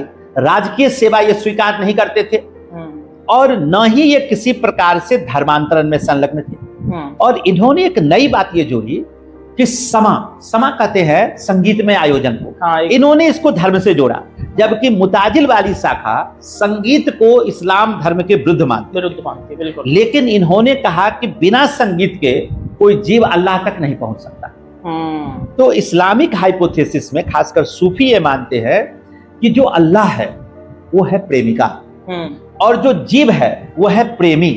तो जैसे प्रेमी प्रेमिका का ध्यान अपनी ओर खींचने के लिए संगीत का प्रयोग करता है, वैसे ही जीव को ब्रह्म का ध्यान, अल्लाह का ध्यान अपनी ओर खींचने के लिए संगीत का प्रयोग। तो संगीत जीव और ब्रह्म को मिलाने का एक माध्यम, तो इसी को समा कहा गया। और तभी आप देखेंगे इन सूफियों ने संगीत को जो पैट्रोनेज दिया, जिससे संगीत की जो एक नई विधा विकसित हुई, उसको सूफियाना शैली कहा गया। एक फिल्म का गाना है, तेरे वास्ते ये इश्क सूफियाना। ये सूफियाना, इसका मतलब है प्लूटोनिक लव, जहां पर शरीर नहीं मिलती, आत्माएं मिलती हैं। इसी तरह से मलिक मोहम्मद जायसी भी कहते हैं कि इश्क मिजाजी से इश्क हकीकी। हाँ, राइट, बिल्कुल। हाँ, तो उसमें भी वही चीजें हैं कि जो अल्लाह है उसको प्रेमिका। अब आप जिनका जिक्र किया है मलिक मोहम्मद जायसी, 16वीं सदी के आरंभ में पद्मावत लिखे हैं, उसमें भी देखिए जो संकेत है वो अल्लाह जिसका प्रतीक है वो एक नायिका है, प्रेमिका है, और जो उसके प्रति आसक्त है वो प्रेमी है, वो जीव है। वो एक प्रकार से सूफी दर्शन को दिखा रहा है, लेकिन चूंकि हिस्टोरिकल इवेंट ले लिया और ऐसा इवेंट लिया जो भारतीयों को के प्रतीक है और हम पद्मावती को अपना एक गौरव का प्रतीक मानते हैं, तो ये चीज हमें अच्छा नहीं लगता कि वो इस प्रतीक का प्रयोग करते। लेकिन उनका जो मूल उद्देश्य था वो किसी की भावना आहत करने का नहीं था। इसीलिए पद्मावत मूवी पहले पद्मावती हुआ करती थी, और बाद में पद्मावत किया गया, क्योंकि उससे हमारी भावनाएं, जो भारतीय भावनाएं थी, वो आहत हो रही थी। अच्छा सर, इस्लाम में संगीत की जब आप बात कर रहे थे तो मुझे याद आ रहा था औरंगजेब। कहते हैं कि औरंगजेब ने संगीत पर बैन लगाए, नाचने गाने पर, लेकिन वो खुद बीड़ा बजाता था। अब देखिए, उन्होंने दरबारी संगीत पर केवल बैन लगाया था। अच्छा। मैं इसमें संशोधन कर दूं कि दरबारी संगीत पर किया था, लेकिन जो राजा के सम्मान में संगीत होते थे, जिसको नौबत कहते थे, अच्छा, शाही ढोल, वो परंपरा जारी रही। जैसे हमारे यहाँ राष्ट्रपति जब आते तो देखिएगा एक वाद्य यंत्र लेकर एक टीम होती है जो उनको बताता है कि हाँ, उसी प्रकार से शाही ढोल पहले चलते थे, जिनके इससे पता चलता था कि पीछे बादशाह आ रहे हैं। तो शाही ढोल की परंपरा नहीं रोकी उन्होंने, केवल दरबारी संगीत। दूसरी बात, उनके सिक्कों पर औरंगजेब को बीना बजाते दिखाया गया, यानी कि खुद बीना बजाने में दक्ष थे। दो एग्जाम्पल हो गए। तीसरा, पर्शियन भाषा में संगीत पर सबसे ज्यादा पुस्तक औरंगजेब के शासनकाल में ही लिखी गई।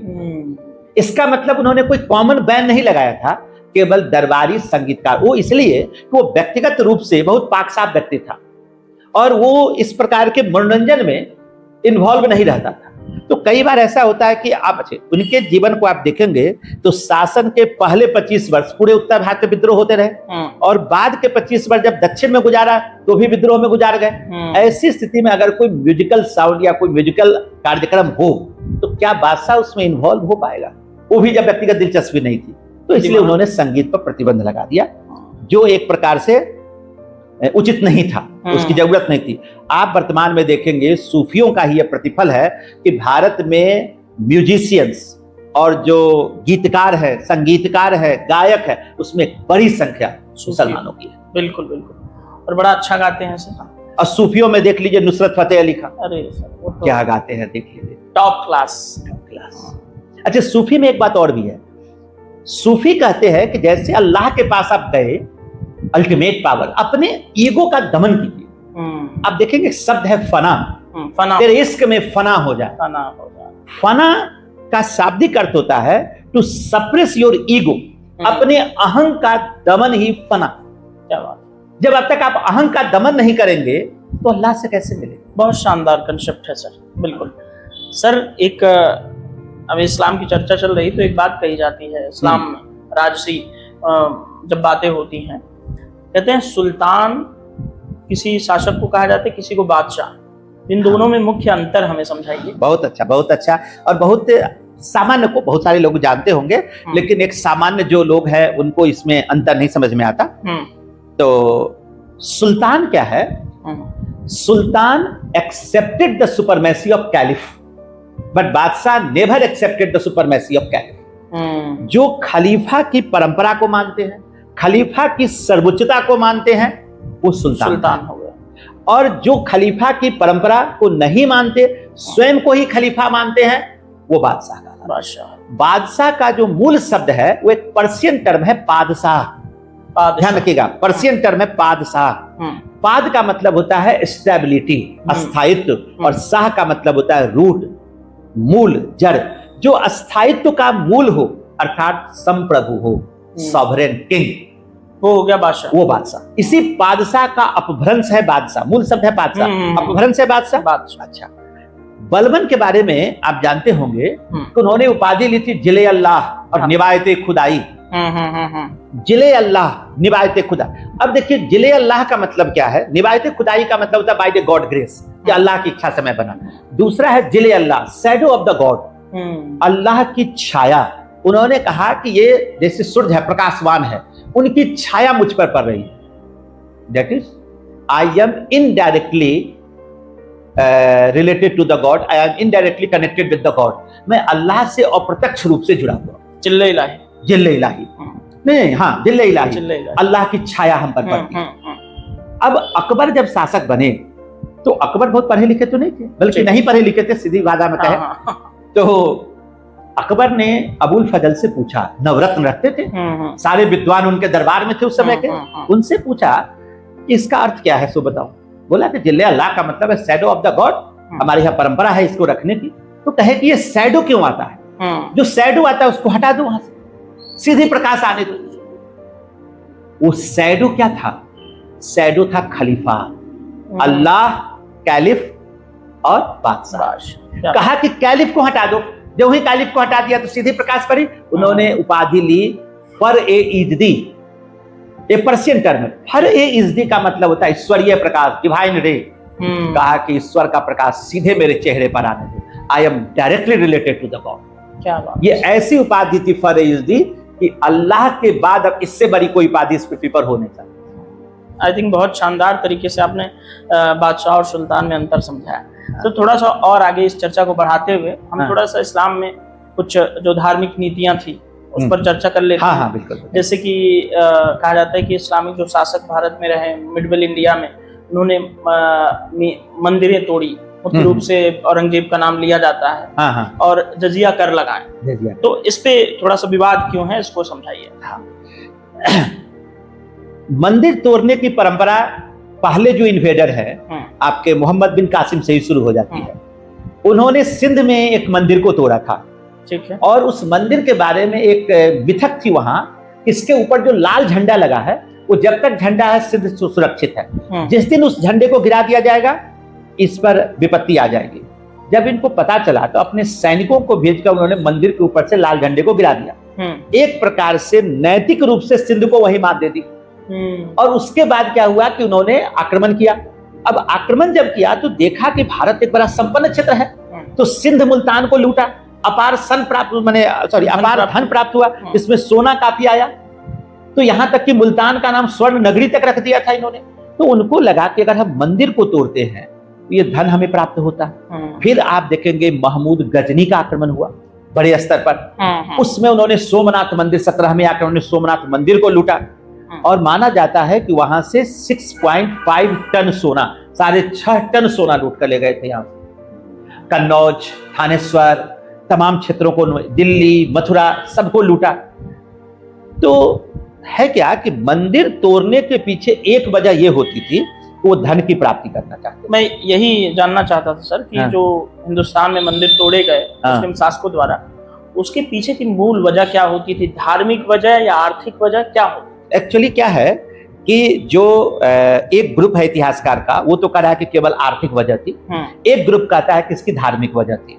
मैं दोनों के बीच का एक तीसरा मार्ग आपको बताना चाहूंगा। दूसरा है कि मंदिर तोड़ने के पीछे बुत परस्ती के खिलाफ एक जिहाद भी है इनका, क्योंकि ये लोग जो हैं, पैगंबर मोहम्मद की बात हमें करूं तो प्रॉफेट मोहम्मद ने मक्का में उपस्थित 360 मूर्तियों को उन्होंने नेस्ताबूत किया था और सागर में फेंकवा दिया था। ठीक है, तो मूर्ति पूजा के खिलाफ जिहाद तो उन्होंने ही शुरू कर दिया था। अब ये मूर्ति पूजा के खिलाफ जब ये भारत में आए तो भारत में भी ये मंदिरों को तोड़ने लगे। तो एक तो कारण धन था, दूसरा कारण इनका बुत परस्ती के खिलाफ जिहाद था। लेकिन सर एक मिनट पूरी कर लूंगा। उसके बाद क्या था, इन्होंने उन मंदिरों को तोड़ा, लेकिन इनकी मूर्तियों को, मंदिरों को मस्जिदों की सीढ़ियों में लगवा दिया, जिसकी बात इस्लाम नहीं करता, किसी को अपमानित करने की बात नहीं करता। हिंदुस्तान इतना बड़ा मुल्क है कि आप कहीं भी स्वतंत्र रूप से मस्जिद बना सकते थे, उसके लिए मंदिरों को तोड़ने की जरूरत नहीं, आवश्यकता नहीं। आप देखेंगे इस्लामी धर्म ग्रंथ का अध्ययन करेंगे तो उसमें कहा गया है कि जो पुरानी इमारतें हैं वो बनी रहेंगी, धार्मिक स्थल। इस्लाम के विरोध में नई इमारतें नहीं बन सकती। वो नई इमारतें को रोक सकते हैं, लेकिन पुरानी इमारतें हमेशा खड़ी नहीं रहेगी, इसलिए आप उनको मरम्मत करने की इजाजत देंगे। यानी कि इस्लाम में पुराने धार्मिक स्थलों को तोड़ने की इजाजत नहीं है। लेकिन भारत में तोड़ा गया तो केवल ये आर्थिक मुद्दा तो नहीं था, इसमें धार्मिक तो। और आप एक मिनट जस्ट, और दूसरी बात है कि भारत में क्रिश्चियनिटी भी आई, 200 वर्ष राज भी किया। आपने कभी सुना कि किसी मंदिर या मस्जिद को तोड़कर उन्होंने चर्च बनाए? कोई ऐसा विवाद अभी तक तो सामने नहीं आया। नहीं, बिल्कुल। भारत में इतनी जमीनें थी, आप स्वतंत्र रूप से बना लेते मस्जिद, कहीं भी बनाया जा सकता, कहीं बना सकते। अब मथुरा के मंदिर को तोड़कर वही मस्जिद बनाने की जिद, तो ये भारत के धर्मनिरपेक्ष स्वरूप के अनुसार बिल्कुल। काशी विश्वनाथ के मंदिर को तोड़ दिया आपने, अयोध्या में राम की जन्मभूमि को आपने, रामलला के मंदिर को तोड़ा, वही मस्जिद बनाएंगे। और आज भी मुसलमान इस बात पर रिजिड थे कि नहीं, मेरा मस्जिद वहीं रहेगा। अयोध्या से आपका कौन सा सरोकार है? आपका कोई सरोकार नहीं है वहां से। जबकि पुरातत्व विभाग की टीम ने सिद्ध भी किया कि पहले मंदिर, और उस पुरातत्वविद के जो सबसे मुख्य पुरातत्वविद थे वो मुस्लिम, बिल्कुल, सुप्रीम कोर्ट ने अपनी रिपोर्ट में लिखा उनका। कहने का मेरा मतलब ये है कि धार्मिक तत्व भी थे, आर्थिक भी थे, धार्मिक भी थे। तो इसलिए ये नहीं कहा जा सकता केवल आर्थिक कारणों से। वो भारत के जो वामपंथी इतिहासकार थे उन्होंने ये नैरेटिव सेट किया कि केवल आर्थिक कारणों से आए थे। तो आर्थिक कारणों से आए तो फिर मंदिरों को क्यों तोड़ा? आप धन लूट लेते, तोड़ने की तो कोई वजह थी नहीं। बिना तोड़े भी धन लूटा जा सकता था, और पूरे भारत के तो धन आपने लूटा ही लूटा। तो बेसिकली ये दोनों वजह थी। और जजिया कर, और जजिया कर क्या है? शरिया जो उनका कानून है उसमें 4 प्रकार के टैक्स हैं, खम्स, खराज, जजिया, जकात। खम्स, खराज, जजिया, जकात। ये जो आपका जजिया है, tax levied on non Muslims, गैर मुसलमानों पर लगाया गया कर। गैर मुसलमान को 2 भागों में बांटा गया है, एक अहले किताब और दूसरा है इनका काफिर। अहले किताब कौन है? जिनके धर्म का आधार कोई पुस्तक विशेष हो, जैसे जुदाइज्म, क्रिश्चियनिटी, ये अहले किताब के अंतर्गत आएंगे। इनको अपने धर्म मानने की छूट है, इनको सेना में सेवा देने की छूट है, जिंदा रहने की छूट है, और इसके बदले में एक टैक्स इनसे लिया जाता था, जजिया। अब देखिए दूसरी ओर काफिर में कौन आएंगे? जो नॉन मुस्लिम है, जो मूर्ति पूजक हो। वैसे नॉन मुस्लिम जो मूर्ति पूजक, भारतीय किस में आ गए? काफिर में। मूल इस्लामिक पुस्तक में कहीं भी भारत का जिक्र नहीं है, तो भारत के लिए तो कोई प्रावधान है नहीं। तो उन्होंने भारत को रखा काफिर की श्रेणी, और इस पर इन्होंने जजिया टैक्स लगाया। और वो पहला सुल्तान जो जजिया लगाने वाला था वो था मोहम्मद बिन कासिम। लेकिन उन्होंने एक काम किया, उसमें क्या था कि जिनको अहले किताब थे उनको एक दर्जा मिलता था जिम्मी का, या धिम्मी भी कहा जाता है। जिम्मी, जिम्मी मतलब सेकंड ग्रेड सिटीजनशिप। ये उन्होंने काफिरों को दिया सिंध में। तो मोहम्मद बिन कासिम उतना ऑर्थोडॉक्स नहीं था जितना उसको बताया जाता है। उसने पूरे सिंध के निवासी को जिम्मी का दर्जा दिया और उस पर जजिया टैक्स लगाया। लेकिन कुछ लोगों को छूट दे दी, जैसे ब्राह्मणों को जजिया कर से छूट दे दी, महिलाओं को उन्होंने जजिया कर से बच्चों को दे दिया, और जो फिजिकली चैलेंज थे उनको दे दिया। एक तरह से वर्किंग पीपुल पर उन्होंने लगाया। ये जजिया कर की परंपरा चलती रही। इस जजिया कर में जो ब्राह्मणों की छूट थी उसको फिरोज शाह तुगलक ने समाप्त कर दिया। आगे चलकर अकबर ने देखा कि जजिया कर से जो हमारी majority of the Hindu population है उसकी भावनाएं आहत होती है, तो अकबर ने सूझबूझ दिखाई, डिप्लोमेसी से काम किया, जजिया कर को हटा दिया। बहुत शानदार। लेकिन औरंगजेब में वो डिप्लोमेटिक सूझबूझ नहीं की, he was not a good diplomat, और उसने जजिया कर वापस लगा दिया थोड़ी कट्टरता की वजह से, और वो एक तरह से डिप्लोमेटिक ब्लंडर था उनका। मंदिर तोड़कर जजिया लगाकर आप चाहेंगे भारत में हमेशा शासन करना तो नहीं होगा। इधर औरंगजेब की मौत हुई, उधर पूरा मुगल साम्राज्य ढह गया। शानदार। सर, इस्लाम से संबंधित कुछ बड़े मिथक और उनके ऐतिहासिक सत्य क्या है, उस पर थोड़ा सा हमें मार्गदर्शन प्रदान करें। इस्लाम से संबंधित कई प्रमुख मिथक है, इसमें कुछ मिथक की मैं चर्चा कर देता हूं। जैसे एक सबसे बड़ा मिथक ये है कि इस्लाम हिंसा को बढ़ावा देता है, वायलेंस को बढ़ावा देता है, राइट, जबकि मूल इस्लाम बहुत ही शांति प्रिय है। उसका हिंसा से कोई लेना देना नहीं। ये बाद में कुछ जो ऑर्थोडॉक्स मुस्लिम्स आए उन्होंने इस हिंसा को तरजीह दिया, और ये मूल इस्लाम का पार्ट नहीं है। इसलिए मूल इस्लाम में कहीं हिंसा की बात नहीं की गई है। अगर कोई प्योर फॉर्म ऑफ इस्लाम की बात करता है तो उसका वायलेंस से कोई लेना देना नहीं है, और सारे रेडिकल ग्रुप्स अपने किसी न किसी उद्देश्य की प्राप्ति के लिए ये वायलेंस को बढ़ावा देते हैं। एक तो मिथक ये है। दूसरी बात, स्टेटस ऑफ वुमेन, महिलाओं की जो स्थिति है उसके बारे में मिथक यह है कि इस्लाम में उसके साथ बहुत ही नाइंसाफी की गई है और उसे बराबरी का दर्जा नहीं दिया गया, जबकि वास्तविकता ये नहीं है। इस्लाम ही ऐसा धर्म है जिसने सबसे पहले महिलाओं को बराबरी का दर्जा दिया, महिलाओं को तलाक लेने का अधिकार दिया। इसके अलावा आप देखेंगे कि शिक्षा का अधिकार मिला, अन्य सारी चीजें, यहां तक कि एक हिजाब पर बड़ी चर्चा हुई है। हिजाब भी धर्म का अंग नहीं है, ये बाद की परंपराओं का विकास है। आप पश्चिम एशिया या फिर आप मिडिल ईस्ट में किसी भी आप बड़े राजघराने में देख लीजिए, यहां तक कि पैगंबर मोहम्मद के जो परिवार के जो लोग दावा करते हैं, किसी परिवार की महिलाएं हिजाब नहीं लगाती। कोई रॉयल फंक्शन देख ले उसमें हिजाब में नहीं है, ये कॉमन लोग इस्तेमाल करते हैं। और हिजाब वहां से ज्यादा भारत जैसे देश, पाकिस्तान, बांग्लादेश जैसे देशों में इसका ज्यादा प्रचलन। ये धर्म का अंग नहीं है, ये हमारी परंपरा का अंग है। जैसे घूंघट है, पर्दा प्रथा है, वो परंपरा है, भारत की संस्कृति तो नहीं है ये। बिल्कुल। तो कहने का मतलब एक दूसरा स्टेटस ऑफ वुमेन है, ये भी मिथक है। हाँ। यहीं पे थोड़ा सा स्टेटस ऑफ वुमेन की जब आप बात कर रहे हैं, तो मैंने इस बातचीत के लिए, जैसा कि मैंने शुरू में बताया, कुछ लोगों से बात की। एक बड़ा शानदार कंसेप्ट इस्लाम में है, पता नहीं इस पे आप थोड़ा सा मार्गदर्शन करेंगे। एक जीना का कंसेप्ट है इस्लाम, और उन्होंने मुझे बताया कि जीना के अंतर्गत इस्लाम में ऐसी बच्चियों को हिफाजत दी जाती है जिनका विवाह नहीं हुआ, यानी कि सीधा सीधा रेप को कंट्रोल करने की बात करता है। तो यानी कि इस्लाम महिलाओं को प्रॉपर स्थान देता है, सम्मान भी देता है। तो इसलिए मैंने कहा जीना। हाँ बिल्कुल, जीना का कंसेप्ट है, संरक्षण दिया जाता है। इसलिए आप देखेंगे कि जो जकात फाउंडेशन के पैसे हैं उनका प्रयोग भी जीना के लिए किया जाता है। जकात से एजुकेशन का, हर चीजों को संरक्षण दिया जाता है।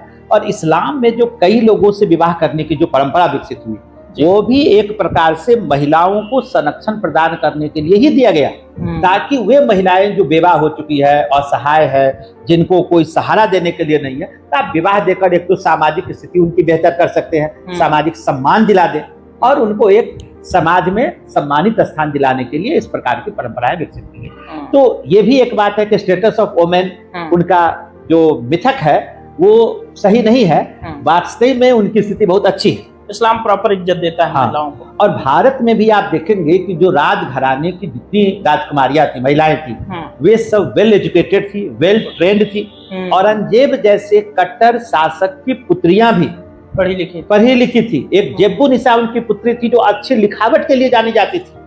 उनकी कई पुत्रियां उनके राजनीतिक सलाहकार थी। बिल्कुल बिल्कुल। अभी फिल्म जो आई थी छावा, उसमें दिखाया गया है उनकी पुत्री ही उनकी सलाहकार थी। तो कहने का मतलब ये है। और उसके पहले चले जाइए उनकी बहनों में, तो जहां आरा बेगम, रोशन आरा बेगम राजनीति में प्रत्यक्ष दखल रखती थी। बिल्कुल बिल्कुल। बाबर की जो बेटी थी उन्होंने हुमायूंनामा लिखा, गुलबदन बेगम। तो अगर कोई जीवनी लिख रहा है तो बिना एजुकेशन के तो हो नहीं सकता, और वो भी अच्छे लेवल के थे। रजिया सुल्तान हमारे यहाँ शासिका बनी, और देखिए कि वहां महिलाएं भी शासिका बनी है। बिल्कुल बिल्कुल, वो भी मध्यकाल के दौर में। और आधुनिक दौर में आप देखेंगे तो पाकिस्तान में कई महिलाएं वजीर आला बनी, बेनजीर भुट्टो। बांग्लादेश में कई महिलाएं वहां की प्रधानमंत्री, राष्ट्रपति बनी। बिल्कुल। तो ऐसा नहीं है कि महिलाओं की सामाजिक स्थिति वहां खराब है, वो खराब कुछ कट्टरपंथी लोगों ने कर दी है। ठीक है, बांग्लादेश जैसे विशुद्ध इस्लामिक स्टेट में आप देखेंगे खालिदा जिया, हसीना बेगम लंबे समय तक वहां की राजनीति में डोमिनेट करती रही, बिल्कुल राष्ट्रपति रही। तो दूसरा ये मिथक है। तीसरा मिथक है जीसस क्राइस्ट को लेकर। तो ये जो है ईसा मसीह है, आमतौर पर लोग मानते हैं कि ईसा मसीह का सम्मान इस्लाम धर्मावलंबी नहीं करते, जबकि मूल इस्लाम में उनके लिए बहुत ही सम्मानित स्थान है। जो कुरान शरीफ में 25 लोगों की सूची है, उसमें 24वां नाम ईसा मसीह का है और 25वां मोहम्मद साहब का है। तो आप देखेंगे कि मोहम्मद साहब ने जो इस्लाम स्थापित किया, उसके जो बेसिक हाइपोथेसिस है वो क्रिश्चियनिटी से ही लिया है। आपको एक एग्जांपल देते हैं। जैसे क्रिश्चियनिटी में कहा गया कि जो अल्टीमेट पावर है वो गॉड है, इसमें कहा गया अल्टीमेट पावर अल्लाह। बात एक ही है। एक बात। दूसरी बात, किबला। किबला कहते प्रार्थना की दिशा। क्रिश्चियनिटी कहती है कि जेरूसलम की ओर मुख करके इबादत करना है। बिल्कुल। तो चर्च बनाए जाते हैं उस डायरेक्शन में जिसमें इबादत करने वाला का फेस यरूशलेम की ओर हो, क्योंकि बेथलम गांव में ईसा मसीह का जन्म हुआ था। इस्लाम कहता है कि जब इबादत करे तो आपका डायरेक्शन काबा की ओर होना चाहिए। केवल उन्होंने जेरूसलम से काबा डायरेक्शन चेंज किया, कॉन्सेप्ट वही है। तीसरा, क्रिश्चियनिटी में जो प्रार्थना के लिए लोगों को बुलाया जाता है तो उसमें ट्रम्स एंड गॉन्ग्स, जो म्यूजिकल इंस्ट्रूमेंट होते हैं, ट्रम्स एंड गॉन्ग्स, आप देखेंगे इस प्रकार का एक म्यूजिकल होता है जिसको वो ट्रम्स एंड गॉन्ग्स का प्रयोग करते हैं। इस्लाम में कहा कि नहीं, उसकी जगह होंगे अजान। अजान प्रार्थना की पुकार। आप देखेंगे कि मस्जिद के जो मौलाना साहब है वो अजान देते हैं, ऐसे करके बोलेंगे अल्लाहू अकबर। ये अजान है, प्रार्थना की पुकार है। प्रार्थना की पुकार का मतलब है कि हे मनुष्य तुम आओ, अल्लाह तुम्हें पुकार रहा है, वो बुला रहा है। वो भी वहां से लिया गया है। इसके बाद देखेंगे कि उनके यहाँ संडे के दिन छुट्टियां होती है, एक दिन संडे, मतलब संडे यानी कि छुट्टी का दिन जो है वो हॉलीडे कहा जाता है, उसे हॉलीडे बोलते हैं। राइट। मतलब पवित्र दिवस है वो। आप आइए चर्च में जाइए पूजा करने। आप देखेंगे क्रिश्चियनिटी वर्ल्ड में संडे के दिन लोग चर्च जाते इबादत करते हैं। इन्होंने संडे को जुम्मा बना दिया, फ्राइडे, बोले कि जुम्मे के दिन। ठीक है, तो पूरे ये इस्लामिक वर्ल्ड में फ्राइडे को ऑफ रहता है, जुम्मा के दिन ऑफ रहता है, उस दिन विशेष इबादत होती है। बिल्कुल। तो आप देखेंगे बेसिक कॉन्सेप्ट उन्होंने वहां बाइबल थे, यहाँ कुरान दिया। तो इसलिए ईसा मसीह के प्रति भी इनकी नेगेटिविटी नहीं है, बहुत पॉजिटिव है, बहुत सम्मान है उसका। तो एक तीसरा मिथक ये है कि क्रिश्चियनिटी से ये बिल्कुल अलग नहीं है, क्रिश्चियनिटी का ही एक प्रकार से एक्सटेंशन है, और उनके बजाबता उनको मान्यता दी गई है कि अल्लाह के पैगंबरों में ईसा मसीह भी एक पैगंबर है। 3 बातें हो गई। बिल्कुल। चौथा क्या है, एक शब्द है जिहाद। इस्लाम का जो पूरा हाइपोथेसिस है उसमें 2 महत्वपूर्ण शब्द है, उम्माह और जिहाद। उम्माह कहते हैं आस्थावान मुसलमान को, जो फर्म बिलीवर्स ऑफ इस्लाम है, जो पूरी तरह आस्थावान है, जो इस्लाम कहते तो और कहीं कुछ नहीं देख रहा। एक तो वो हो गया, और जो उसके प्रति पूरी तरह नहीं है तो दूसरा है जिहाद। उम्माह जिहाद। जिहाद किसके खिलाफ? Fight against injustice. I am repeating my term, fight against injustice. अन्याय के विरुद्ध संघर्ष ही जिहाद है। लेकिन जिहाद को आजकल अब हाँ यही बात है। अब रियलिटी क्या है? अन्याय के खिलाफ, और आप उसको क्या बना दिए? Fight against non Muslim. आपने उसको बना दिया जिहाद। यहाँ गलत तरीके से, तो ये गलत तरीके। अब इसका एक लाइव एग्जांपल देते हैं। आपने खानवा का युद्ध सुना होगा। खानवा आगरा के पास है, जिसमें राणा सांगा और बाबर आमने सामने थे। उसमें जिहाद की घोषणा। और बाबर को ऐसा लगता था कि ये युद्ध में जीत नहीं पाऊंगा, या बहुत टफ है, हार भी सकता हूं। तो उसने अपने इस्लाम के अनुयायियों को एकीकृत करने के लिए इसको जिहाद घोषित कर दिया, कहा कि यह धर्म युद्ध है और इस्लाम खतरे में है। और जो मदिरा का मटका था, वाइन का, उसको उन्होंने तोड़कर शपथ ली कि मैं आज से मदिरा को हाथ नहीं लगाऊंगा। इस्लाम मदिरा का निषेध करता है। राइट। युद्ध हुए, जो इस्लामिक ब्रदरहुड था सब यूनाइटेड हुए। Finally Rana Sanga defeated by Babur. Right. अब जब बाबर जीता, हालांकि इसमें भी काफी डिबेट है कि जीता या नहीं, जो भी हुआ, लेकिन बाबर खतरे से मुक्त जरूर हो गया उसके बाद। तो बाबर जब जीता तो उस रात का सेलिब्रेशन हुआ उसी शराब से, जिसको सुबह में इन्होंने कहा था कि मैं कभी हाथ नहीं लगाऊंगा। यही है जिहाद। तो जिहाद हमारे यहाँ राजनीतिक कारणों से लगाए गए, धार्मिक कारणों से नहीं। स्वार्थ की मूल बात समझिए, खतरे में इस्लाम नहीं था, खतरे में बाबर था। राइट। अगर मैं कहूंगा कि मैं खतरे में हूं, तो कहेंगे कि ठीक है आप खतरे में, तो आप खुद नहीं बटिए। लेकिन मैं कहूंगा नहीं, इस्लाम खतरे में। जैसे आप देखेंगे कि कुछ जिहादी लोग ऐसे आपको मिल जाएंगे कि अपने धर्म को लेकर कहेंगे कि ये धर्म खतरे में। धर्म खतरे में नहीं है, खतरे में आप।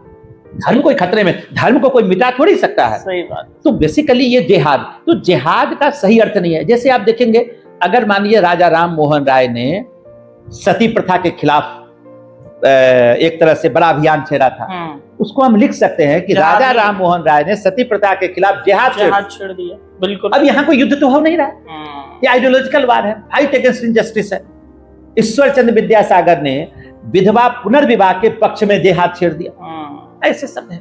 अच्छा सर, हम ये कहें कि जो पाकिस्तान वाला जिहाद है, वो बाबर वाला जिहाद है। हाँ, वही बाबर जिहाद, वही जिहाद। उनका मूल इस्लाम से कोई लेना देना है नहीं, अपना स्वार्थ। वो इस्लाम को समझ ही नहीं पाए हैं और वो जिहादी बने हुए हैं। तो बेसिकली वो मिसअंडरस्टैंडिंग ऑफ इस्लाम है। और एक और मिथक है, पांचवा जो बड़ा मिथक है, वो है कि जितने मुसलमान हैं सारे कट्टर हैं, ऑर्थोडॉक्स हैं। तो ऐसा नहीं है। इस्लाम में ऑर्थोडॉक्सी वाले बहुत कम लोग हैं। मैक्सिमम जो मुसलमान है वो बहुत लिबरल, बहुत प्यारे लोग। इस्लाम में बता देते हैं कि शिया सुन्नी दो ब्रांच है। सुन्नियों के अंतर्गत 4 फिलॉसफी डेवलप हुई, उसमें से एक है हनफी। ठीक है, हनफी, हनबली, सफी, ऐसे करके 4 है। तो जो हनफी है, इंडिया में जो तुर्क आए, वो तुर्क 2 प्रकार के थे बने। जो तुर्क है वो 2 है। कैस्पियन सी के लेफ्ट साइड में जो है तुर्की है, they were are called western Turks. और कैस्पियन सी के ईस्ट में तुर्कमेनिस्तान है, they were are called eastern Turks. India में कौन आया? Eastern Turk. They followed the Hanafi school of the Islam and that is the most liberal branch of the इस्लाम।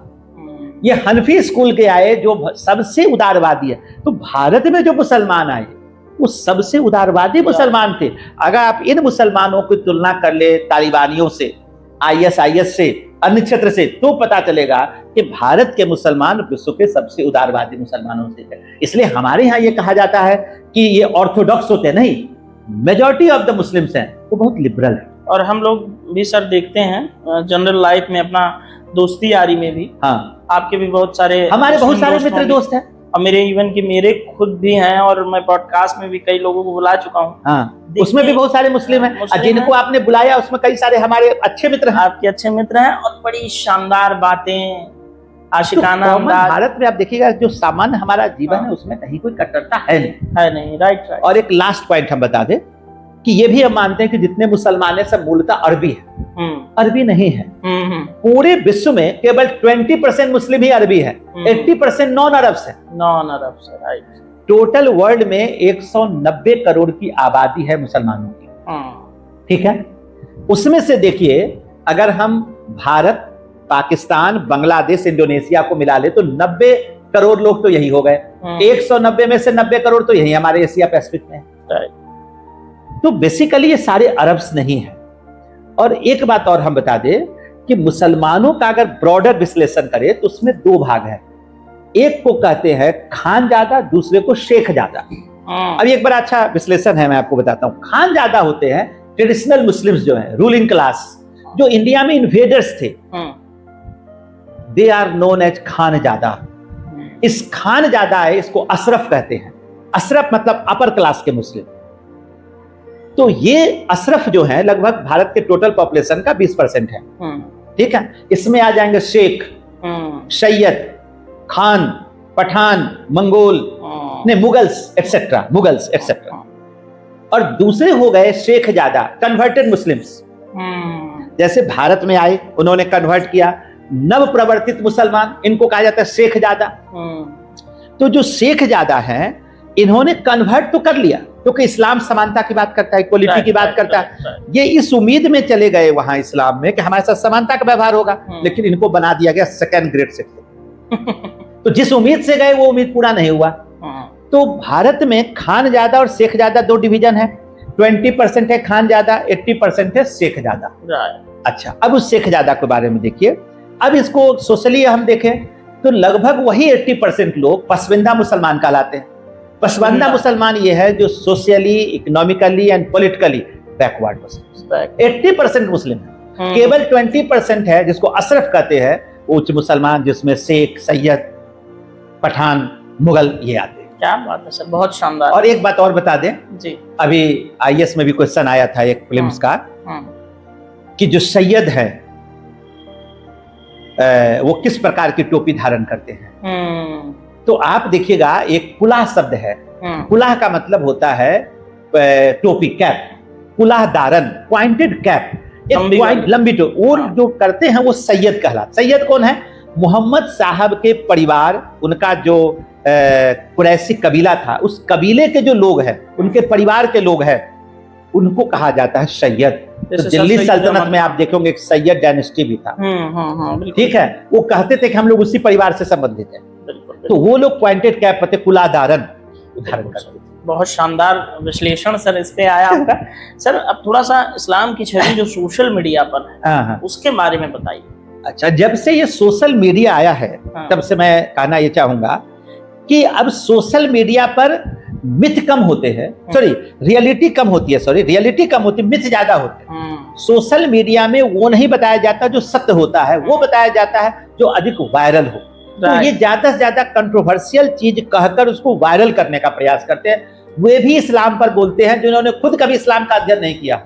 तो social media के कारण इस्लाम को बहुत अधिक बदनामी मिली है, जबकि इस्लाम वैसा नहीं है जैसा सोशल मीडिया के थ्रू बताया गया। तो हमें लगता है कि सोशल मीडिया ने इनके इमेज को खराब ही किया है। तो हमें लगता है कि इस्लाम के जो स्कॉलर्स हैं, उनको हिंदुस्तानी जुबान में, ऐसा नहीं कि केवल अरबी फारसी में बोले, हिंदी में, इंग्लिश में अपनी बात को कहनी चाहिए, ताकि जो नवयुवक है, जो नए युग के लोग हैं, जो जेनजी जनरेशन है, उनको इस्लाम की सही समझ हो। वो चाहे किसी भी धर्म के हो, जो नॉन मुस्लिम्स है वो भी जाने। अब जैसे देखिए, हमारा आपका इंटरेस्ट ना होता, आज हम इस्लाम पे चर्चा करने के लिए, अभी इतनी लंबी चर्चा करने के लिए तो ना बैठते।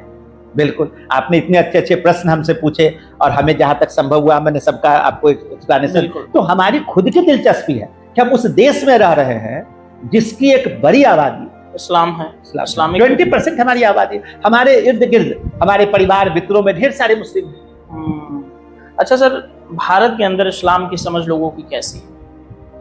देखिए, भारत में जो एजुकेटेड पीपुल है, उनके अंदर तो बहुत अच्छी समझ है, लेकिन जो अनएजुकेटेड लोग हैं, अशिक्षित लोग हैं, फाइनेंशियली जो वीकर सेक्शन के लोग हैं, I am not talking about the socially weaker, financially weaker, तो उनमें क्या होता है, एक सेंस ऑफ इनसिक्योरिटी होता है। तो उन लोगों को धर्म के नाम पर बहुत जल्दी मोबिलाइज भी किया जा सकता है और उनको मिसगाइड भी किया जा सकता है। सही बात, बिल्कुल। तो भारत के अंदर क्या है कि जो पॉलिटिकल लीडरशिप है, तो हिंदुइज्म में और इस्लाम में हम एक अंतर करेंगे। हिंदुइज्म में क्या है, जो पॉलिटिकल लीडरशिप है वो मेनली मिडिल क्लास के पास है। अपर क्लास फाइनेंस करता है, लोअर क्लास सपोर्ट करता है, मिडिल क्लास उसके लीडर है। इस्लामिक सोसाइटी में आप जाएंगे, एक बड़ा अंतर ये देखेंगे कि वहां मिडिल क्लास 9 के बराबर है और बहुत कमजोर है।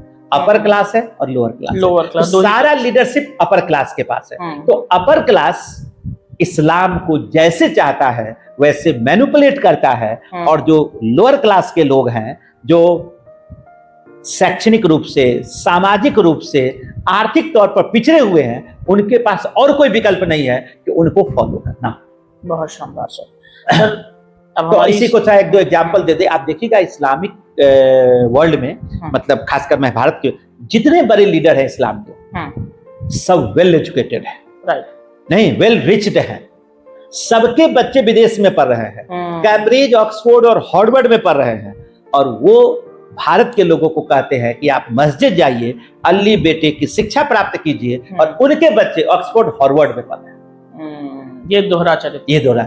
कश्मीर के जितने सेपरेटिस्ट लीडर हैं उन सबके बच्चे बाहर पढ़ रहे हैं, विदेश में। और वहां पे लोकल जो मस्जिदें हैं, जो मस्जिद से ज्यादा आप ये कहिए कि जो मस्जिद में भी पढ़ाई होती है, जो आपका मकतब है और क्या कहते हैं उसको, मदरसा है, जो शैक्षणिक संस्थाएं हैं, उनको बम से उड़ा दे रहे हैं। तो वहां के बच्चे नहीं पढ़ रहे हैं। अब उनको क्या है, वो पत्थरबाज बना रहे हैं, अपने स्वार्थ में, अपने ही कौम के गरीब लोगों का इस्तेमाल शोषण कर रहे हैं। बिल्कुल बिल्कुल सर। अब इस हमारी बातचीत का जो लंबे सवाल हैं, इसके बाद हमारा रैपिड फायर राउंड शुरू होगा छोटे सवालों का, लेकिन इसमें हम पूरी बातचीत को, पूरी पॉडकास्ट को, इस्लाम मिथ एंड रियलिटी को समराइज करता हुआ एक सवाल कि जैसे इस्लाम के पैगंबर मोहम्मद, संत कबीर, इधर सिख के गुरु नानक हुए, हिंदू में महात्मा गांधी हुए, इन सभी के सार्वभौमिक मानवीय मूल्य क्या? हाँ, ये बहुत अच्छी बात कही।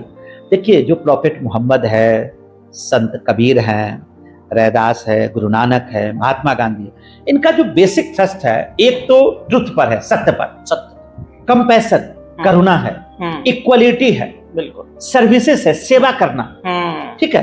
तो ये सब कुछ ऐसे सार्वभौम सत्य हैं, ह्यूमनिज्म, मानवता, ये सब लोग उसकी बात करते हैं। बिल्कुल।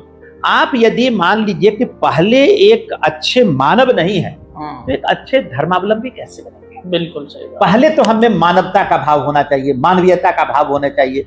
तो सबसे पहले मानवीयता का भाव। जितने संत फकीर हैं, आप देखिएगा, बेसिक बात वही है कि सत्य की बात करेंगे, करुणा की बात करेंगे, सेवा की बात करेंगे, समानता की बात करेंगे, और दूसरे के प्रति समर्पण की भाव करेंगे। यही सारी चीजें। सर, इस पूरी बातचीत से जो मेरी समझ अभी तक डेवलप हुई है वो ये है कि दुनिया का कोई भी धर्म आपको लड़ना या बुरी चीजें नहीं सिखाता है। हाँ। उसी तरह से इस्लाम ने भी अपने शिक्षाओं में बहुत प्यारी प्यारी शिक्षाएं दी, बहुत अच्छी बातें सिखाई।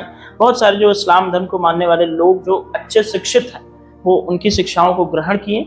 लेकिन हाँ, एक वर्ग ऐसा है, जैसा कि भी आप कश्मीर का जिक्र कर रहे थे, जिन्होंने अपने स्वार्थ के चक्कर में अपने ही कौम के गरीब लोगों का इस्तेमाल किया। लेकिन इस पूरी चर्चा से ये बात समझ आई कि इस्लाम हमें लड़ना नहीं सिखाता, हमें कट्टरता नहीं सिखाता, हमें औरतों की जो है बेइज्जती करना नहीं सिखाता, सभी को समान और अच्छे तरीके से देखना सिखाता।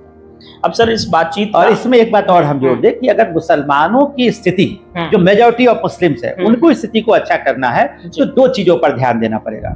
एक एजुकेशन पे, और दूसरा उनको इकोनॉमी पे, यानी उसको स्किल्ड करना होगा। बिल्कुल, एजुकेशन बहुत जरूरी है, बहुत बहुत बहुत।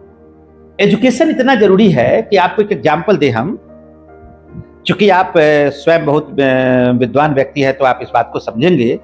जापान में जब पश्चिमी शक्तियों का खतरा आया, तो जापान ने 3 चीजों पे काम किया। एक, एजुकेशन पे, दूसरी बात अपने इंफ्रास्ट्रक्चर पे, और तीसरी बात अपने गवर्नेंस पे। शिक्षा पे, इंफ्रास्ट्रक्चर, अधिसंरचना पे और गवर्नेंस, इन तीनों में सुधार लाया। और देखिए कि कुछ ही दशक के बाद जिस जापान को पश्चिमी शक्तियों से खतरा था, उसी पश्चिमी शक्तियों को जापान से खतरा हो गया। तो एजुकेशन तो बहुत बड़ा फैक्टर है। बहुत बहुत। और हमें लगता है कि भारत के जो कॉमन पीपुल हैं, चाहे वो मुस्लिम कम्युनिटी को या हिंदू कम्युनिटी को, किसी भी कम्युनिटी को, एजुकेशन सबसे पहला। और हमारे यहाँ विडंबना ये है कि आजादी के बाद से हमने सबसे ज्यादा अगर किसी चीज को नेग्लेक्ट किया तो बेसिक एजुकेशन को किया। जो हायर एजुकेशन है वो एक प्रकार से भारत का बहुत अच्छा है, इसमें बहुत ज्यादा कमी निकालने की नहीं जरूरत है, बल्कि बहुत अच्छे पोजीशन में है। लेकिन जो हमारा बेसिक एजुकेशन है, जो मास एजुकेशन है, वो बिल्कुल कोलैप्स की स्थिति में है। सही बात है, बिल्कुल। और पूरे वर्ल्ड में एकमात्र जापान ऐसा देश है जिसने वर्ल्ड वार के दौरान अमेरिका पर डायरेक्ट अटैक किया था। पर्ल हार्बर 1941 में, आपको याद होगा कि उनके नौसैनिक अड्डे पर विश्व के कोई देश आज तक अमेरिका पर डायरेक्ट अटैक करने की हिम्मत नहीं कर पाया, और जापान ने तबाही मचा। बिल्कुल। आज भी अमेरिका को अगर किसी देश ने चैलेंज किया तो जापान, आज भी वो लोग भूले नहीं। और उनका जो सबसे बड़ा अस्त्र था एटम बम उसका प्रयोग जापान के खिलाफ किया। करना तो पड़ा। जापान का एजुकेशन, और 1947 में नहीं 1945 में जापान पूरी तरह बर्बाद हो गया। विद इन 5 years जापान फिर उठ खड़ा हुआ और 10 साल के बाद वो ग्लोबल पावर बन गया। और आज Japan 3rd largest economy of the world बन चुका है। Just because of education. Education is the key factor for the development of Japan. बिल्कुल सर, एजुकेशन पर हम फिर कभी एजुकेशन सिस्टम पर चर्चा करेंगे। अच्छा, लेकिन सर अब इस हमारी बातचीत का इस्लाम मिथ एंड रियलिटी का अंतिम पड़ाव रैपिड फायर के रूप में आप जानते हैं। रैपिड फायर 10 छोटे सवाल, लेकिन ये सवाल बड़े शानदार। हम चाहेंगे कि आप कम शब्दों में इसका शानदार उत्तर दें। और मैं जो आपसे एक्सपेक्टेड भी होता है। सर पहला सवाल है कि एक ऐसा इस्लामी मूल्य जिसे हर भारतीय अपनाए। International brotherhood. क्या बात है। एक ऐसा वैश्विक जो आपका बंधुत्व का भाव है, ये तो भारत क्या पूरे विश्व को अपनाना चाहिए। बहुत शानदार सर। एक ऐसा भारतीय मूल्य सर जिससे दुनिया सीख सकती। वसुधैव कुटुंबकम। सेम बात। सेम। अयंग निजः परो वेति गणना लघु चेतसाम उदार चरिता नाम तु वसुधैव कुटुंबकम। क्या वसुधैव। बेहद शानदार सर। सर यदि एक वाक्य में कहना हो इस्लाम को समझने का सबसे सही तरीका क्या है? Original text of the Islam and the original tradition of the Islam. जो मूल ग्रंथ हैं इस्लाम के, जिसका 5 मैंने जिक्र किया था अभी, कुरान, हदीस, इज्म, कयास और शर्त, और जो इस्लाम की परंपराएं हैं, यही उसका सबसे बड़ा है कि आप मूल इस्लाम को समझ पाए। सर एक सवाल हमारा थोड़ा सा पूर्ण सवाल है, इसके जवाब लंबे हो सकते हैं, लेकिन हम चाहेंगे शॉर्ट में। हाँ कुछ। धर्म और राजनीति में सबसे महत्वपूर्ण अंतर आपको क्या लगता है? देखिए, religion is basically A moral values. It is talking about the moral values. ये नैतिक मूल्यों की बात करता है धर्म। राइट। और politics is a basically values of governance. ये शासन प्रशासन की बात करता है। तो दोनों के जीवन में आवश्यकता है, क्योंकि अगर केवल धर्म हमारे यहाँ अंतिम बाधक चीजें होती तो शायद हमारे देश में पुलिस सिस्टम और आर्मी नहीं होती। बेहद शानदार सर। सर भारत की सबसे बड़ी सांस्कृतिक ताकत। भारत की, हाँ, क्या? भारत की सबसे बड़ी जो ताकत है वो है कि आत्मसातीकरण। जो हम हर चीजों को आत्मसात कर लेना, ये सबसे बड़ी ताकत है। आप देखेंगे कि जितने विश्व की बड़ी बड़ी संस्कृतियां आई वो सब मिट गई, लेकिन भारतीय संस्कृति हड़प्पा काल से लेकर आज तक कंटिन्यू कर रही है, चल रही, क्योंकि उसने भारत में शकाज आए, कुषाण आए, हुन आए, इंडो ग्रीक आए, अरबी, तुर्की, ईरानी, तुरानी, मुल्तानी, खुरासानी, पुर्तगाली, अंग्रेज सारे आए भारत में, डच। भारत की मूल संस्कृति को कोई बदल नहीं पाया, जो आया यही का हो गया। ये आत्मसातीकरण है। और इसी पर जयशंकर प्रसाद ने, उनका एक नाटक है चंद्रगुप्त, उसमें लिखा है, अरुण यह मधुमेह देश हमारा, जहां पहुंच अनजान क्षितिज को मिलता एक सहारा।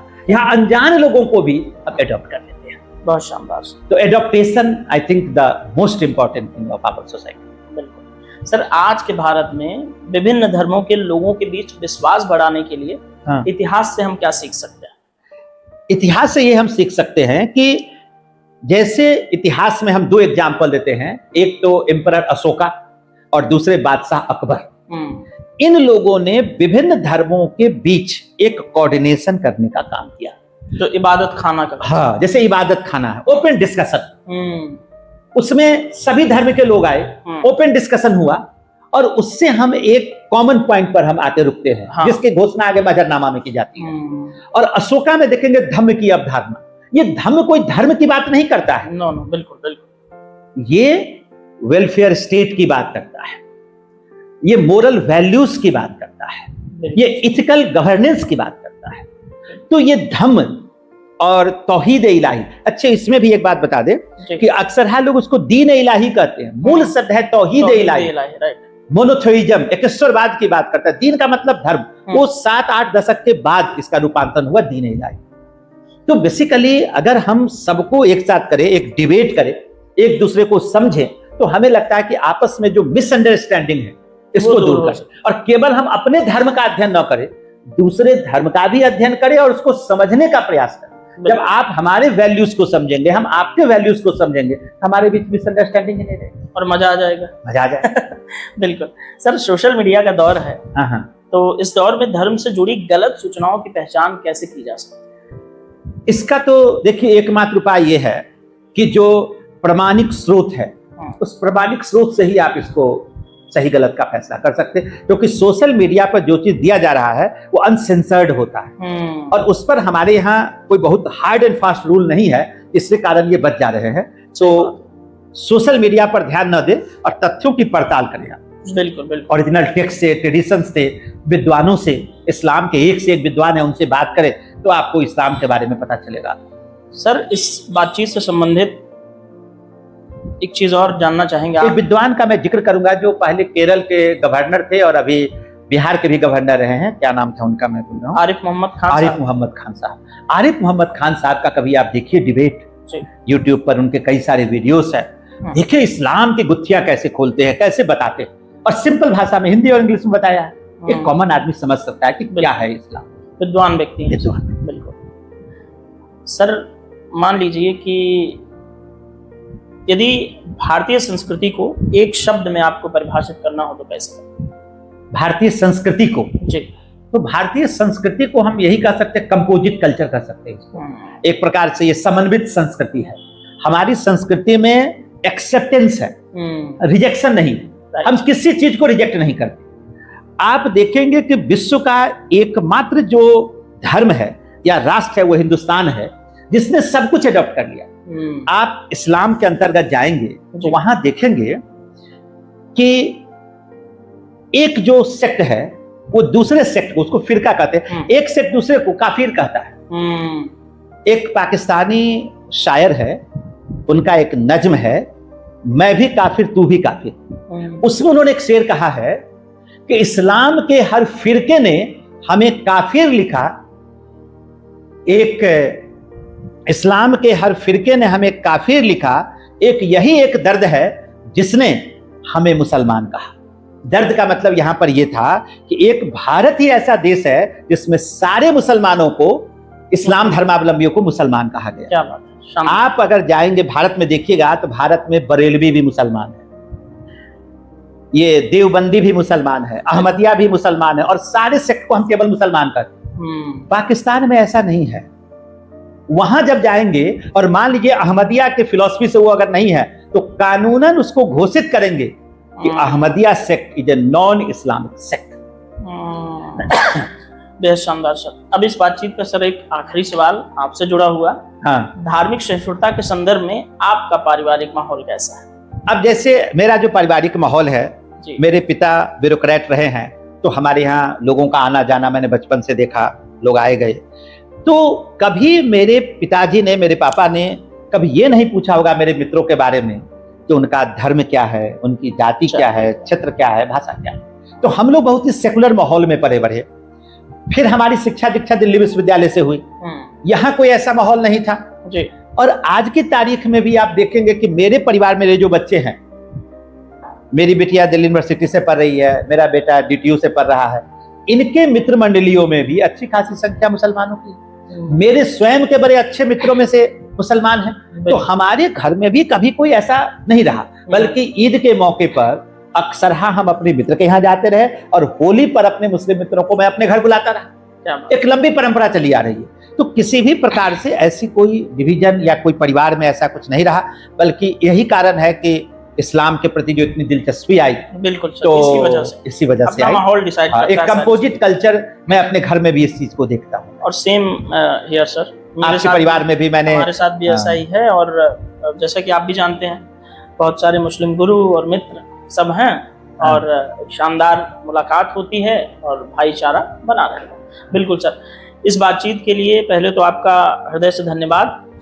और दूसरी बात ये सर कि अब इस पूरी बातचीत को हमारी ऑडियंस देखे और हमने कोशिश की है कि इस्लाम की मिथ और रियलिटी दोनों को डिफाइन करें अच्छे से।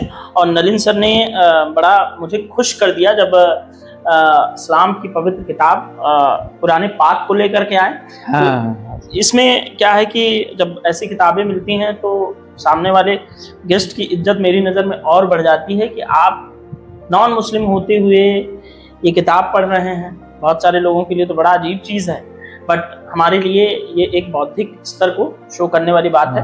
और आपकी जानकारी, आपके माध्यम से मैं ये बताना चाहता हूँ कि हमारे पास न सिर्फ कुरान है बल्कि बाइबल भी है हमारे पास विथ इंग्लिश ट्रांसलेशन। इसके बाद श्रीमद् भगवत गीता भी है विथ इंग्लिश ट्रांसलेशन। क्योंकि क्या है, ये मूल पुस्तकें जो भाषा है, जैसे आप बाइबल देखेंगे हिब्रू में है, तो हिब्रू तो आप नहीं समझ सकते, इंग्लिश समझ सकते हैं। मूल अरबी है, इसका इंग्लिश और हिंदी ट्रांसलेशन है। भगवत गीता संस्कृत है, उसका हिंदी ट्रांसलेशन है, इंग्लिश ट्रांसलेशन। कोई भी व्यक्ति जिस भाषा में अपने को सहज समझे उस भाषा में उसके अनुवाद लेकर वो पढ़ सकता है। बिल्कुल। और आज के डिजिटल युग में हमारे लाइब्रेरी में कभी आपको ले चलेंगे, आप लाइब्रेरी में सारे धर्मों की पुस्तकें आपको मिलेंगी। और ये आज से नहीं, आप इसके रख रखाव से भी लग गया होगा। ये बरसों पुरानी मेरी धरोहर है, आज मैं विशेष रूप से लेकर आया हूँ। और बहुत बहुत अच्छा लगा सर। और साथियों, अब इस बातचीत को आप लोग देखिए, अपनी प्रतिक्रिया से कमेंट बॉक्स में हमें अवगत कराइए। Nalin sir always as a great teacher और हिस्ट्री के सर किंग कहे जाते हैं। एक हमारे आप ऐसे ही तारीफ हमारे गुरु हैं डॉक्टर उदयभान सिंह सर, आपने देखा होगा वीडियो में। उन्होंने सर को पहली बार हिस्ट्री का किंग कहा तो मुझे बड़ा अजीब लगा कि अच्छा, हिस्ट्री का राजा कोई कैसे हो सकता है। लेकिन सर का नॉलेज जो है वो बताता है कि सर को कहा जा सकता है, इससे बाद इसे नवाजा जा सकता है। तो साथियों, इस बातचीत के लिए जो है आप इसको देखिए, अपनी प्रतिक्रिया दीजिए। सर, इस बातचीत के लिए आपका बेहद धन्यवाद। आपको भी बहुत बहुत धन्यवाद, और जो भी दर्शक है उनको भी